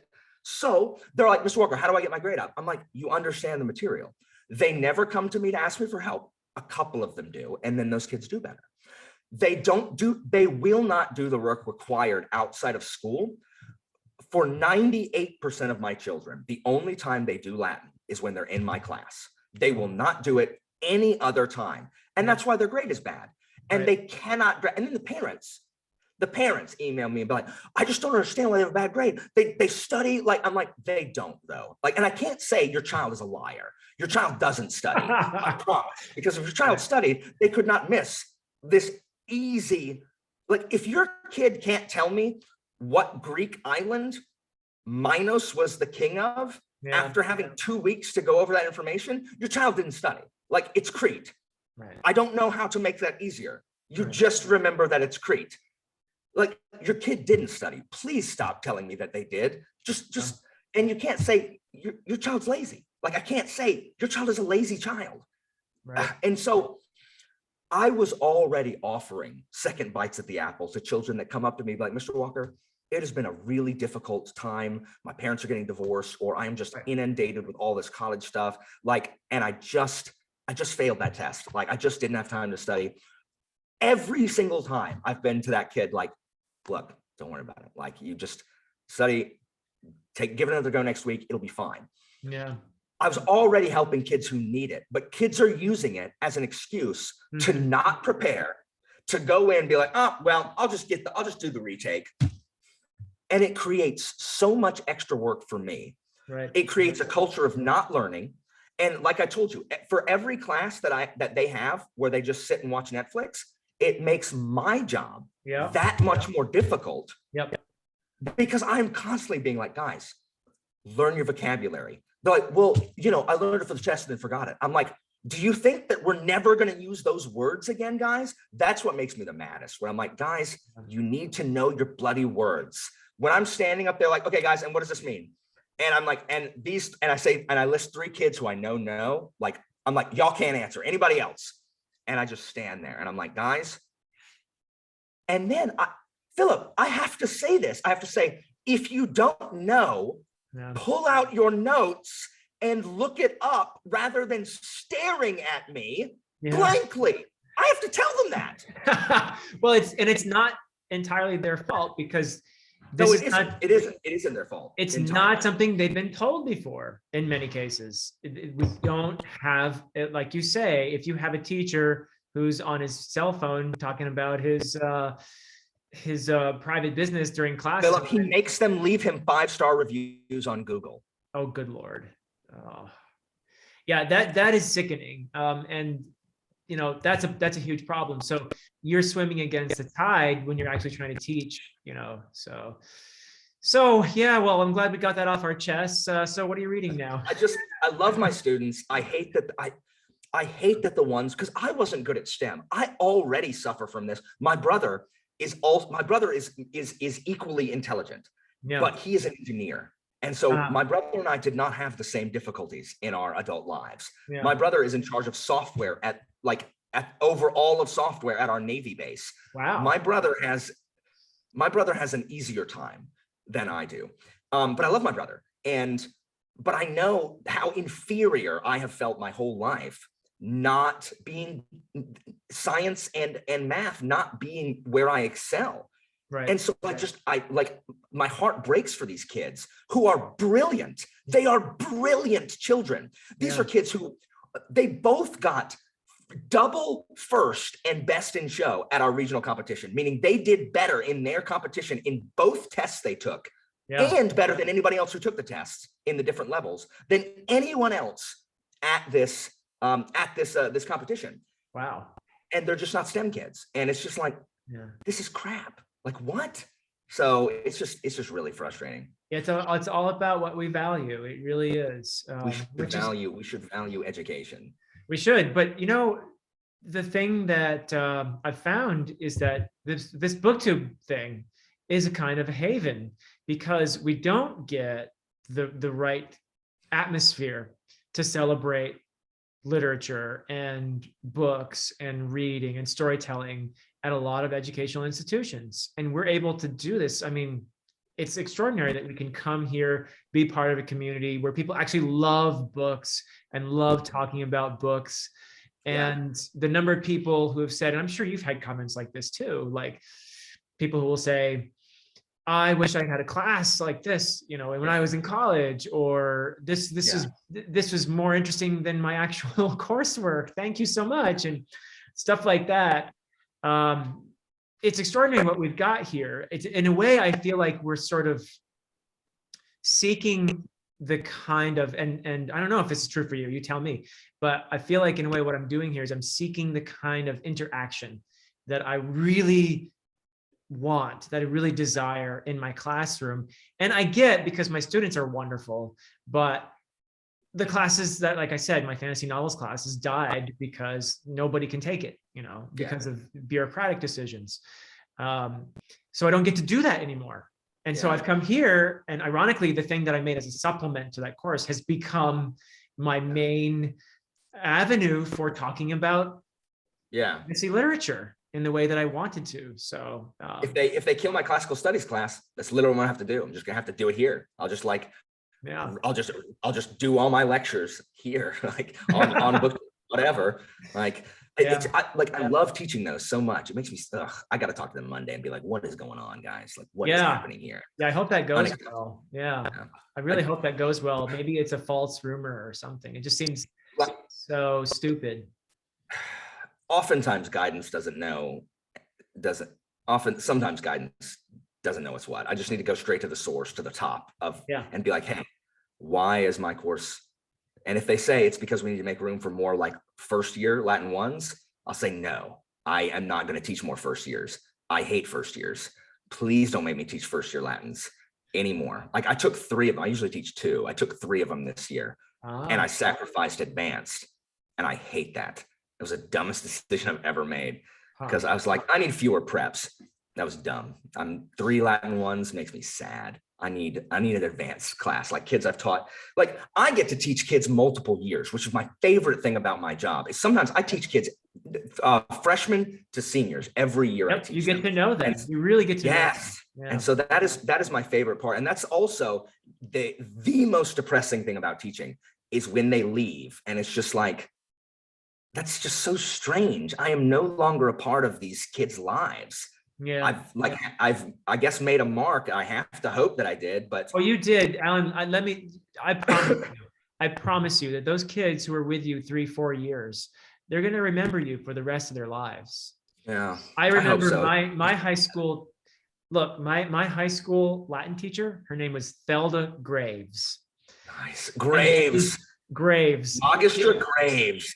Nice. Yeah, she was a teacher at that same high school that my mom went to when my mom was there. Wow. So she had been around for a long time. My English teacher as well, whose name was Ida Mae Anderson. was also my mother's teacher. And boy, she was an old war horse, let me tell you. But Thelda Graves was an extraordinarily friendly and warm person. And she and my history teacher, I told you before, they just sparked my love of learning. And just, I wouldn't be who I am today if it weren't for those teachers. Yeah. And I promise you that you have had many, many, many students who would say that of you, that I hope so. Their lives have taken courses that were strongly influenced by taking your classes. So I have no doubt of that whatsoever. I have no doubt. And I'm sure you've heard that a few times. Yeah, I have one, she's now working on her master's in classics.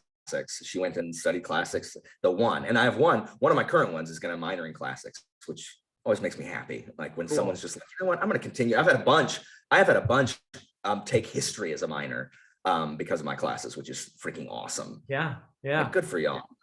Good for you. My daughter was a history major. My older daughter, she's been done with college for a couple of years now. Yeah, she graduated in 2019.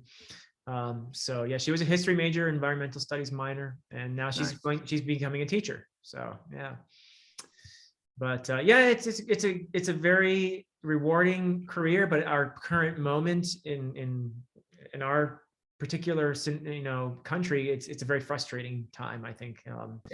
So they're currently like my wife, bless my wife's heart, like she just doesn't want me in the classroom anymore just because of its physical and emotional toll on me. Like, but we'll see. But the thing is my state is one of these states that is currently debating a law on putting cameras and microphones in every classroom. If that happens, I'm gone. Like, the thing is like, I've got more integrity than a lot of my colleagues, as demonstrated by my stories I just told. But so I don't say anything that I'm not afraid to say anything that I say in my classroom. I'll say it whenever, because I'm teaching my children. I am a fair human being when it comes to like, hey, these people are idiots. Now these people are being idiots. Look at how dumb everyone is. But I'm not putting a camera and microphone in my classroom. I'm just not. Like, that is too much. Like, if you do not trust me to do my job, why on earth would I stay here and do this? Like, the job already sucks. And you're gonna do this, I'm gone. Well, the thing is, I think that the people who are behind those kinds of efforts are probably people who want to control what you're teaching. Yeah, I mean, and the thing is, I'm not even teaching anything objectionable other than like, I mean, I probably would, because, the Greeks and the Romans have, questionable stuff that people are like, what are they doing? And then I'll get dinged. And then I'm like, how would you like me to teach the Greeks and the Romans if I do not include this? Like, this was an integral part of their society. Yeah. Okay. So I'm not about that life, Philip. So it has to pass in Florida. And if it does, then the individual districts have to vote on it. If our district votes on it, we'll know by next year. If our district votes on it, I'm done. I will find something else to do. And I mean, it's an unreasonable ask. Like, it's unreasonable. If you don't trust me not to, like, I'm not indoctrinating your freaking kids. And if I am, you know what I'm trying to teach them? Work ethic. I'm trying to teach them to freaking work hard and do their work and not try to cheat on everything. That's what I'm teaching them. And to think. Like, yes. Yeah. Like, I don't give a crap what their political views are. I say that all the time. I'm like, guys, I don't care. I don't care what political party you're from. I do not care. All I ask is that you think about crap and that you go vote. Please vote. It is your right to vote. I don't care which way you vote. Go look at crap and go vote. Please. But what I need you to do is work hard. My main point is, don't be a douchebag. Be a kind human being. Character matters. Kindness is not weakness. Character matters. Right. Don't be a douchebag. Work hard. Stop trying to cheat on everything. And freaking value learning. And then, that's what I'm trying to teach my kids. Like, that's what I'm trying to freaking indoctrinate their children with. I don't give a crap about politics. I'm a political science major, right? And I hate politics. One of my kids have a bingo sheet of phrases that I say all the time. They made a bingo sheet. And one of them is #politics is poison. Like, cause I say it all the time. They like literally just have a bingo sheet of things that I say all the time. Like, not a brass farthing, stuff like that. Like, it was just phrases that I say all the time. They're like, They mark it on their little bingo sheets. That sounds like a good time. Bingo with Yeah. Allen phrases. I repeat a lot of the same phrases a lot. You should bring that bingo sheet to video sometime so we can see what all those squares Okay, say. I will. Yeah. Please do I will. that. I'll tell them Please do that. Nice. Yeah. But yeah, so anyway, so this is the darkest Dear Dr. Fantasy so far, where we're in the seedy underbelly of education. I mean, it's dark, but it's also, I have to think that there's hope as well, because there are extraordinary people who are dedicated educators who want to do the right thing. I hope that sense will prevail. But anyone who is against the idea of teaching our young people how to think, I think that those people probably have politics that I don't share. So look, I have kids who have views that I'm just like, what? But you know what? Some of their views are well thought out. Like some of them, like these are intelligent kids who have looked up stuff. And I'm just like, I do not agree with what you are saying, but good for you for actually looking into it rather than parroting what you heard on the freaking news. Right. Like good for you. Absolutely. And so some of these kids are thirsty for knowledge, and it's just, it's really cool to see that even if the institutions are trying to suck that out of them, like some of them, like you can't, the desire for knowledge is, some of them still have that. So that's always fun to see. Yep, absolutely. So, let's talk about something fun. We got that off our chests. So what are you reading now? What should I read next? Because you've sold me, I mean, LPQ has been a big success. I anticipate that the Books of Babel are going to be a big success. So what is the other thing you think I need to read that I haven't read yet? Oh no, Philip, I wasn't prepared for this question. Hold on. What's the next Philip read that? KJ Parker. KJ Parker. Philip. Yeah. KJ Parker is, first of all, you like Abercrombie, and Zara, who is an Abercrombie stan, and Klaus now, they both agree that it is Abercrombie-esque. I'm not one, people make comparisons all the time, but KJ Parker writes in such an intelligent writing style. His characters are always brilliant, and you're not told they're brilliant. Like they are brilliant. Like you see how brilliant they are. Okay. I'm still thinking about The Folding Knife, which I read back in May. And Zara and I still talk about, like, the character from that he is just a brilliant sociopath. Like he's our hero, but he's just a sociopath.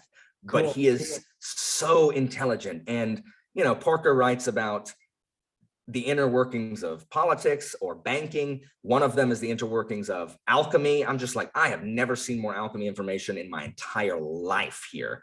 But like, it's just like, I could turn lead into gold now if I wanted to.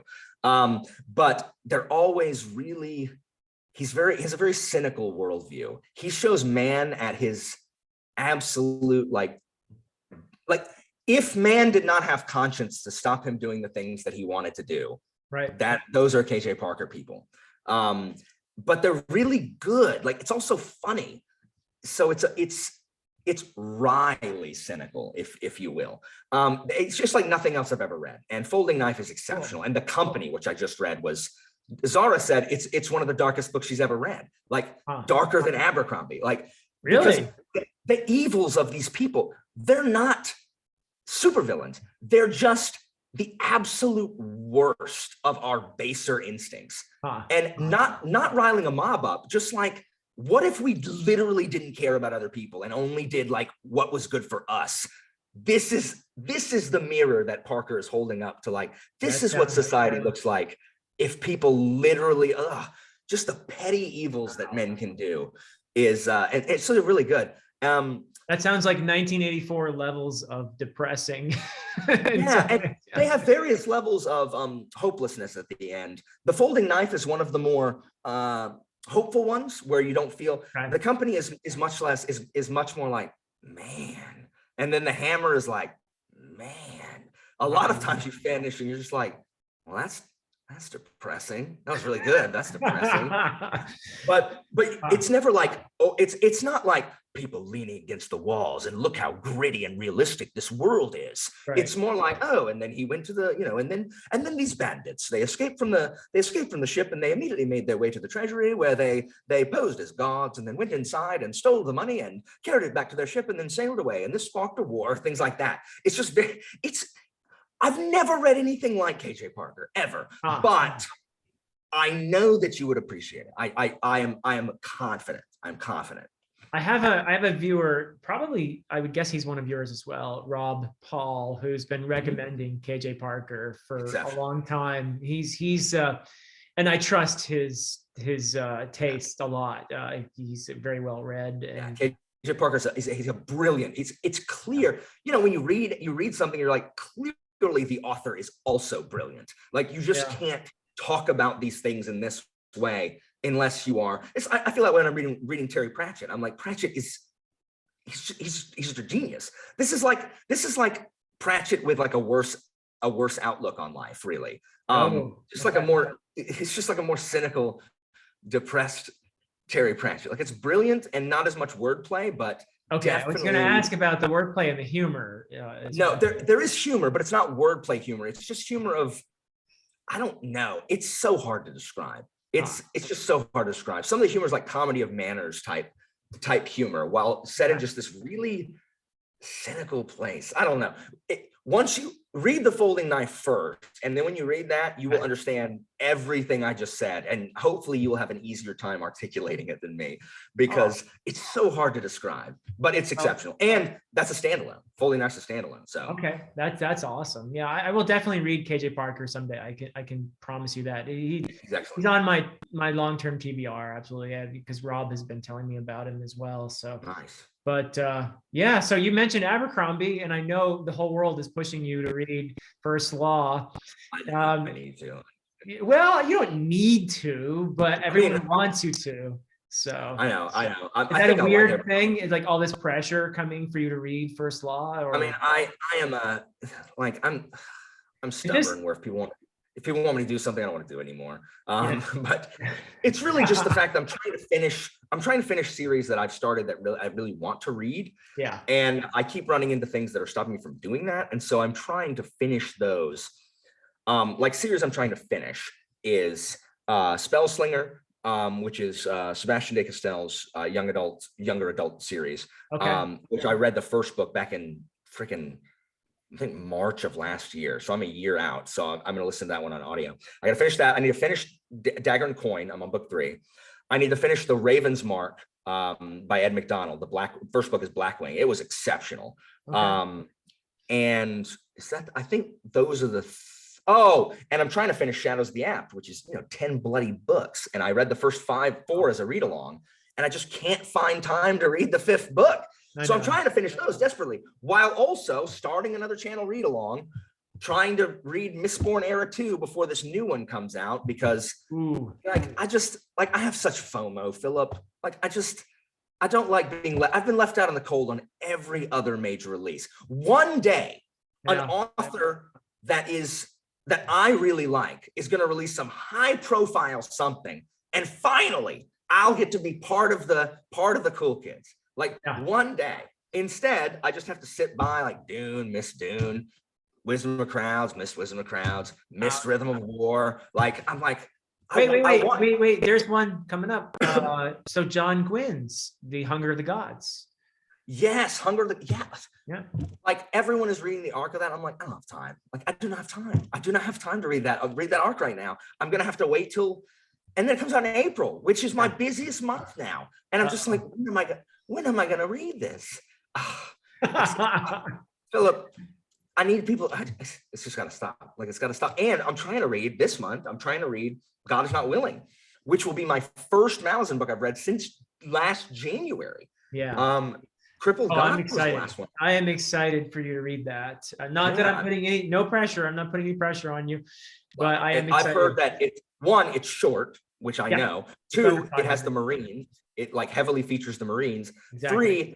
3, while not featuring him, Karsa's, specter looms large, which I'm told like that's good stuff for me. Yeah, So yeah. Karsa is Sir not appearing in this film, but yeah. but the repercussions of Karsa's actions are very present in Yeah. God Is Not Willing, and Yeah. it's So an I'm extraordinary book. excited.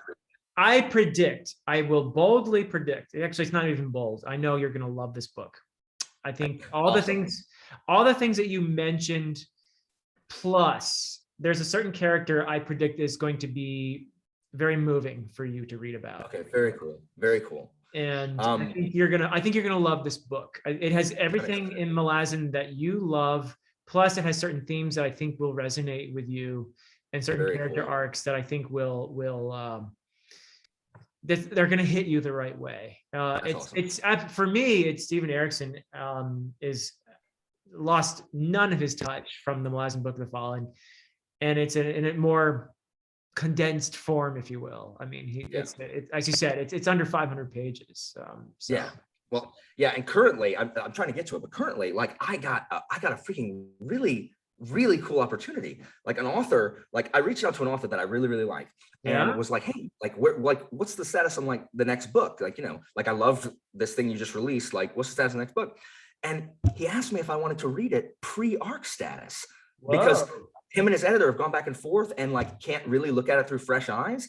And so he asked for if I just wanted to take a peek at it and like look at like pacing and stuff. And I was like, yes, I do want to do that. Well, that's so cool. So you're an advanced reader now. Which is it's just like I'm so honored, like, because it's one of my favorites.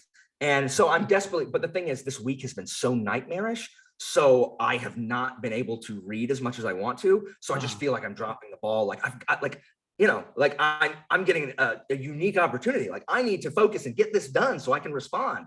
Yeah.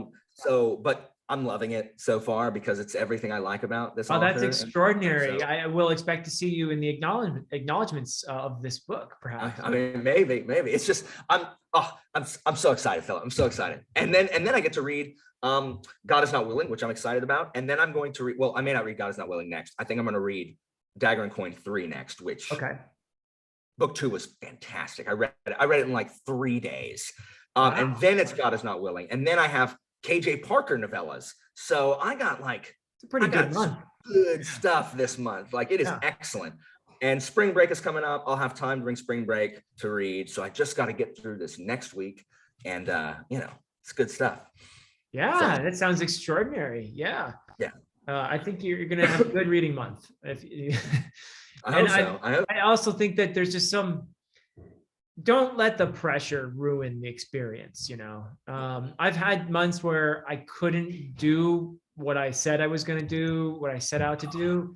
And then I realized, why am I killing myself to meet this artificial deadline that I've imposed on myself and ruining the joy of this experience? So sometimes it's just, what? I've got to make this enjoyable because I'm not here this is not a job. I'm doing this because I love it. It's a hobby and it should be fun, right?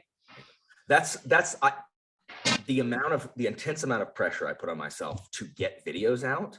Yeah. Because it takes me, Philip, but my thumbnails take me an hour to make. Oh, wow. It just takes me forever to make them. Like that's like right before my last video, like I edited the video in like less than an hour because it was a pretty short review and I didn't make a bunch of mistakes, but then it took me another hour to make the thumbnail. Oh no. And so the time we got to hire an artistic director like I've done. It's at least 2 hours really from starting editing to uploading it. Yeah. And with all this freaking work I bring home, especially toward the end of the quarter, I end up staying up till I will either end up staying up till 2 a.m. Ouch. And then getting up again at 6 to be at school, or I won't do it and I'll just feel awful that I didn't put up a video, and I'll feel like, lazy and useless and all that kind of stuff. And it's just it's so much stress that I try to avoid, but it's so tiring. It is. I think we can all commiserate. I've gone through it too, where in my ideal world, I'd be putting out 3 videos a week. Yeah. There are weeks when I can only get out one or two. And Yeah. I have to be kind to myself during those weeks and say, I have a full-time job. I'm trying to write. I'm trying to spend time with my family. These are important. And what is the world going to end because I only put out one video instead of three? Probably not. Yes. So, Yes. so I just try to keep that perspective. And I totally everything you said, I think I have experienced to some degree as well. Yeah. And you feel like this is a passion project.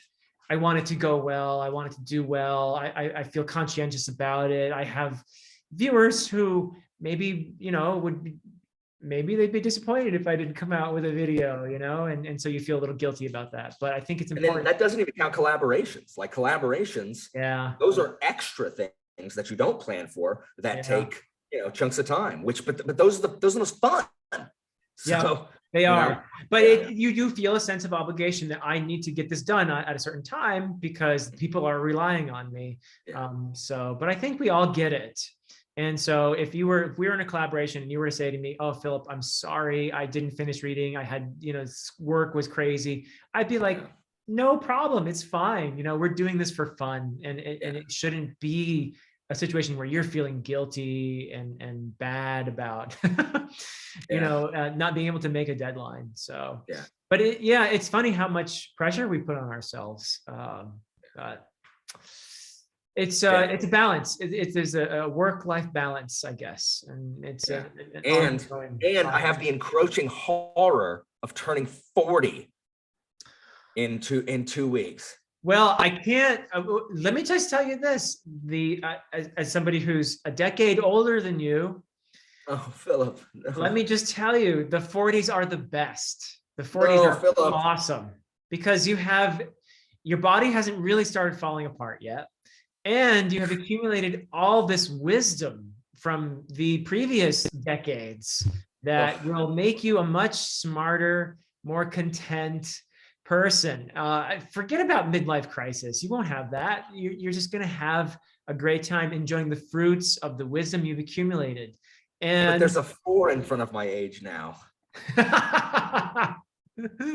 This is your birth month, isn't it? Yeah. This is yes. Yeah. Like on a week from Friday. Big 4-0. But I have to tell you, the 40s were my best decade so far. Honestly. We'll see. I hope so. I sure hope so. Yeah. It's an age is just a number, right? I mean, you just happen to have been on this great big rock and gone around the sun a certain number of times. It's a pretty cool ride going around the sun, and you'll do it many more times. So I hope so. Sometimes I feel like it's the last one I got, Philip. I'm on my last legs. my warranty's about to expire. Yeah, we have to be kind to ourselves, I think. Yeah. So, and it's an extraordinary thing we're doing here that I'm excited about. I've gone from 2 years ago knowing nothing about social media, being completely, even I admit I was dismissive of social media. Like, I won't even say what I thought because it's embarrassing, but I did not have a high opinion of social. I didn't think there was much that would interest me in social media. And YouTube is social media, right? It counts as social media. I would count it as social media. We socialize on YouTube more than we do anything else. Yeah. I mean, what Twitter for me is fairly, it's nice to get announcements from people doing stuff that I'm interested in, but the level of interaction there is not, I don't find it to be anything close to what you can do on YouTube. And any of those shorter format things to me are just, for me, the value is it's informative. I don't get being entertained there, but. Oh yeah. And everyone's mad on Twitter anyway. Like it's the maddest platform. Like everyone's just out there like, what can I be mad about today? It's like, I'm just gonna drop and say that I have a video up and here's my Wordle score. Yeah. We should call it bitter instead of Twitter. Instead of tweets, we'd be sending each other beats. I don't like beats. I hate beats. And they're also very bitter. So Yes, yes. Oh my gosh, yes. Everyone's so mad on Twitter all the time. Yeah. But yeah, no, I agree. I didn't know anything about anything. I didn't know anything about video editing. I didn't, like you, didn't know what a TVR was, didn't know what a tag was, had to look up all that stuff. Yeah. And now I use it as if it's, it's part of my vernacular. It's like, Yeah. this random thing. I forget that other people may not know that when I'm talking like, Yeah. with my parents, and I'll be like, yeah, I'm a TBR. And I'm like, wait a minute. I mean, Yeah. or I'll say YA. I'm like, my mom doesn't know what YA stands for. I'm like, Right. young adults. So yeah, I catch myself too now. Like if I'm at work and people at work know that I do this. So, they'll ask me sometimes about it and I'll say, yeah, my TBR and blah, blah. And they're like, what? my students watch, and they're Yeah. they're very good at keeping a distance. Like I think a couple of them lurk in my Discord, which is fine. I don't say anything on my Discord that I wouldn't say in class. Right. But they don't talk in it because it's like there's just such a weird thing. But they are, and I just recently actually had some channel art and a logo made from, I just found someone on Fiverr who did just amazing work. Oh, cool. And I showed it to them, and they're like, Mr. Walker, put that on a t-shirt. I will totally buy your Library of Allenxandria t-shirt. Oh, And so nice, huh? I would, yeah. So they watch it. Sometimes they come to Jeopardy, which they like a lot. I was That's like the most popular live stream that I know of on YouTube. Book Jeopardy is my favorite thing I get to do, because I've always loved game shows. Always. I love quiz shows. I love trivia. People love it. You get hundreds of people in there at a time. Like the fact that there were like 270 people watching live the last time is really weird, because I haven't had anything with that many live. And I mean, it's not a ton in the scheme of things, but for me, it's huge. Oh, it's huge. Most live streams, I feel like you're lucky to have 50 people, and it's just so much fun. It's just it's a ton of work, and I refuse to outsource it. So I just have to sit there and I've got so much going on. I'm not bad. I'm not really great at working ahead. So I'm just like, let me do these other things that are due earlier. And then I make the questions like the day before, and it's just very stressful, but it's very, very fun. And I really like Book Jeopardy. It's a hallmark of your channel for sure. And I think I'm pretty sure I speak for a lot of people when I say it's one of the funnest things going on YouTube. So it is definitely a blast. Yeah. And I heard a rumor. You can confirm or deny or just plead the fifth if you want. I heard a rumor that you might be doing some kind of DMing on BookTube D&D or something like that. Is this true? Can you confirm this rumor? I mean, yes. So it is true. Aha. I mean, it is true, but it is also a TBD, because it just, again, it has been, I want to play so bad. Like I said, it's been 4 years since right before I met Christina. It's been 4 years since I played. So I have to like dust off the cobwebs. Oh, it's like riding a bicycle, man. I mean, it will be eventually, but the very beginning will be like, okay, hold on, let me flip through this. What are the rules for this? Whatever, like just trying to figure that out. But yeah, so Jimmy and Bookborn, Hillary, essentially bullied me into doing it. And it sounds really fun.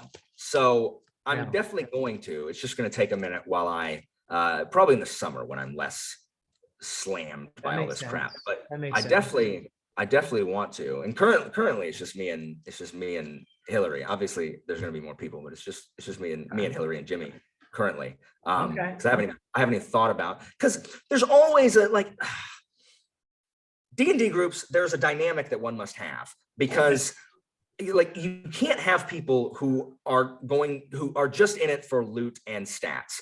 That doesn't vibe with my style of play. Like it just doesn't. Like I am less about the battles and more about the story. Like that's what it's about. So if you don't like role playing and you just want to fight, I mean, my games aren't for you. And also people who are constantly like trying to sow discord with like, oh, I'm not going to do that, even though everyone else wants. Just like, why? What are you doing? Like, this is a cooperative effort. Why are you playing a cooperative game and causing causing strife? Like, well, I want to play. Okay, then go play that. But here is not the place to do that. We're Right. trying to work together. And I'm not saying you can't have disagreement. Oh my gosh, some of the where I have just like I've lit a fuse and then stepped back and watched the party scream at each other over what their next move is, because there's just some moral dilemma. Like I just sit back and I watch them be like, we are like getting in his face, like we are not going to sacrifice. I don't give a crap what you think. We're not sacrificing these people. And it's like, we're going to die if we don't. We have to look out for the mission. And it's just, Wow. those are some of my favorite moments when you've made them care enough that they're just like, so disagreement's fine, but people who are just contrary, like, no. So it's just finding a people who have the same goal in mind. You know what I mean? Yeah. Well, I think it would be a big hit. I think it would be, I want to see you, I want to watch you as a DM in action. That would be fun. So it's a lot of fun. I loved it. That's the thing I'm saddest about that I don't do anymore. Just because one of the main people I play with moved away, and the other guy has a really high, like he's just busy all the time with his job. Like I can barely get him to come over and play board games every other week. And so there's just like, it's so hard getting adults to make time in their schedule, because everyone has their lives. You know what I mean? I miss being a teenager and having nothing to do. Yeah. And well, teenagers these days aren't even teenagers anymore, because that's true. They have so much pressure on them. I feel so bad for them. Yeah. So. Well, if you do it, I'll certainly tune in. It sounds like a lot of fun. Are you wanting to play, Philip? Are you trying to snag a time for this? If you needed an extra wizard or something, I might be. Philip, you'd be willing to play D&D with this? I mean, if you think I'm cool enough to hang out with you guys. Philip. Okay, Philip. Well, I will be talking to you, Philip. Dang. I mean, you're talking about being rusty for 4 years. I haven't played for 30 something years, so like 35 years maybe. But you're a teacher and you can story tell. You just the combat rules are secondary. You can pick those up as you go along. It's really just the talking to NPCs and engaging in discussion and uncovering the plot. That's the fun stuff. So would you be with Hillary and Jimmy and whoever else does it? Would you be rolling up brand new characters for this campaign? Okay. Yeah. Okay. In fact, that'll be the first thing that I do with people is like just to kind of shake the rocks off. Like, hey guys, let's look at these characters and try to find, let's kind of build them together so we can get a cohesive. So you would record that, right? You would record the rolling up of the characters and everything. Sure. Mm-hmm. Oh, that would be fun. Yeah. Wow. Yeah. So well, Philip, then I will shoot you some messages when we're closer to time, and you can see if you can squeeze us. Look, I got summers off too, man. So yes, Philip. Oh, it'd be so much fun. It'd be so much. Philip, I think you'd be an excellent role player. I'll try. I mean, I'm game. So nice. Yeah. Nice. Yeah. If you can be one of the ones screaming, "We're not going to sacrifice the town." That's gonna be you. That's gonna be you. I'll practice. I'll practice my dramatic voice. So yeah. We're going to show compassion. We show mercy on our defeated enemies. We're not going to slit their throats in an alley. That's right. We're going to Meanwhile, Jimmy's going to be like, I'm going to smash them. Yeah. Oh, Jimmy's going to be a wrecking ball, man. I mean, he's going to break everything.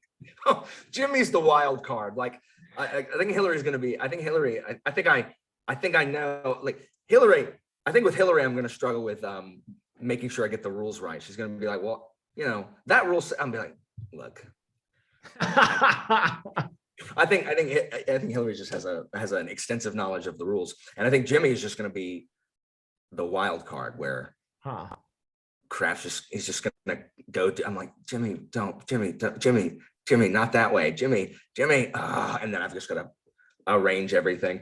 I never had really anything down super in detail because I knew they weren't going to do what I wanted them to do. So I'm just like, all right, well, I gotta be able to shift this when they go the wrong way. You're gonna have to manipulate him without him knowing that you're manipulating. That's the key. That's the key.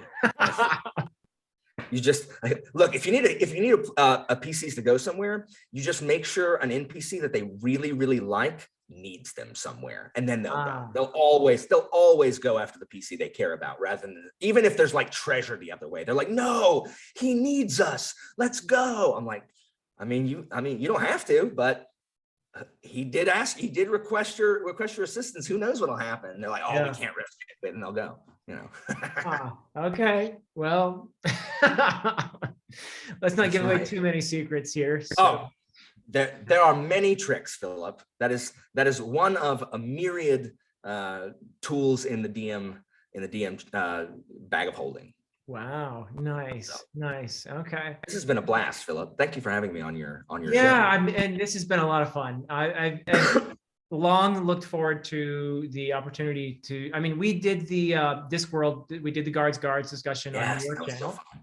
So So fun. that was our one-on-one chance to talk. But this is the first time I think that I've had just you on the channel outside of other. You've been here for other discussions and stuff. Yeah.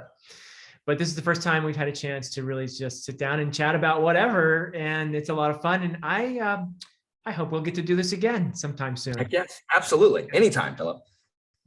Cool, cool, very cool. Well, thank you so much, Alan, and thank you, everyone. If you, for some reason, not subscribed to Alan's channel, well, please go check it out. It is the Library of Allenxandria, and don't search for the Library of Allenxandria on YouTube, because you'll be put through some other places, right? Or is that fixed now? I think now it finally comes up. I think I've gotten big enough to where it will finally pull up my channel. Okay, okay, so you can do Library of Allenxandria. Okay, Yeah. because I would always get the Library of Alexandria, which I can't even say now because Look, I have you. to teach it. I taught it when Caesar, set fire to part of it. Yeah. And I literally slipped up in my own lecture and said the Library of Allenxandria. I was like, oops. just, Well, thank you for that, Alan, right. and thank you for everything else, and thank you for being such a warm and wonderful and lovable human being. And Thank you so much, Philip. I'm privileged to call you a friend. So yeah, same. All righty, take care. Bye, everyone. Bye, everybody.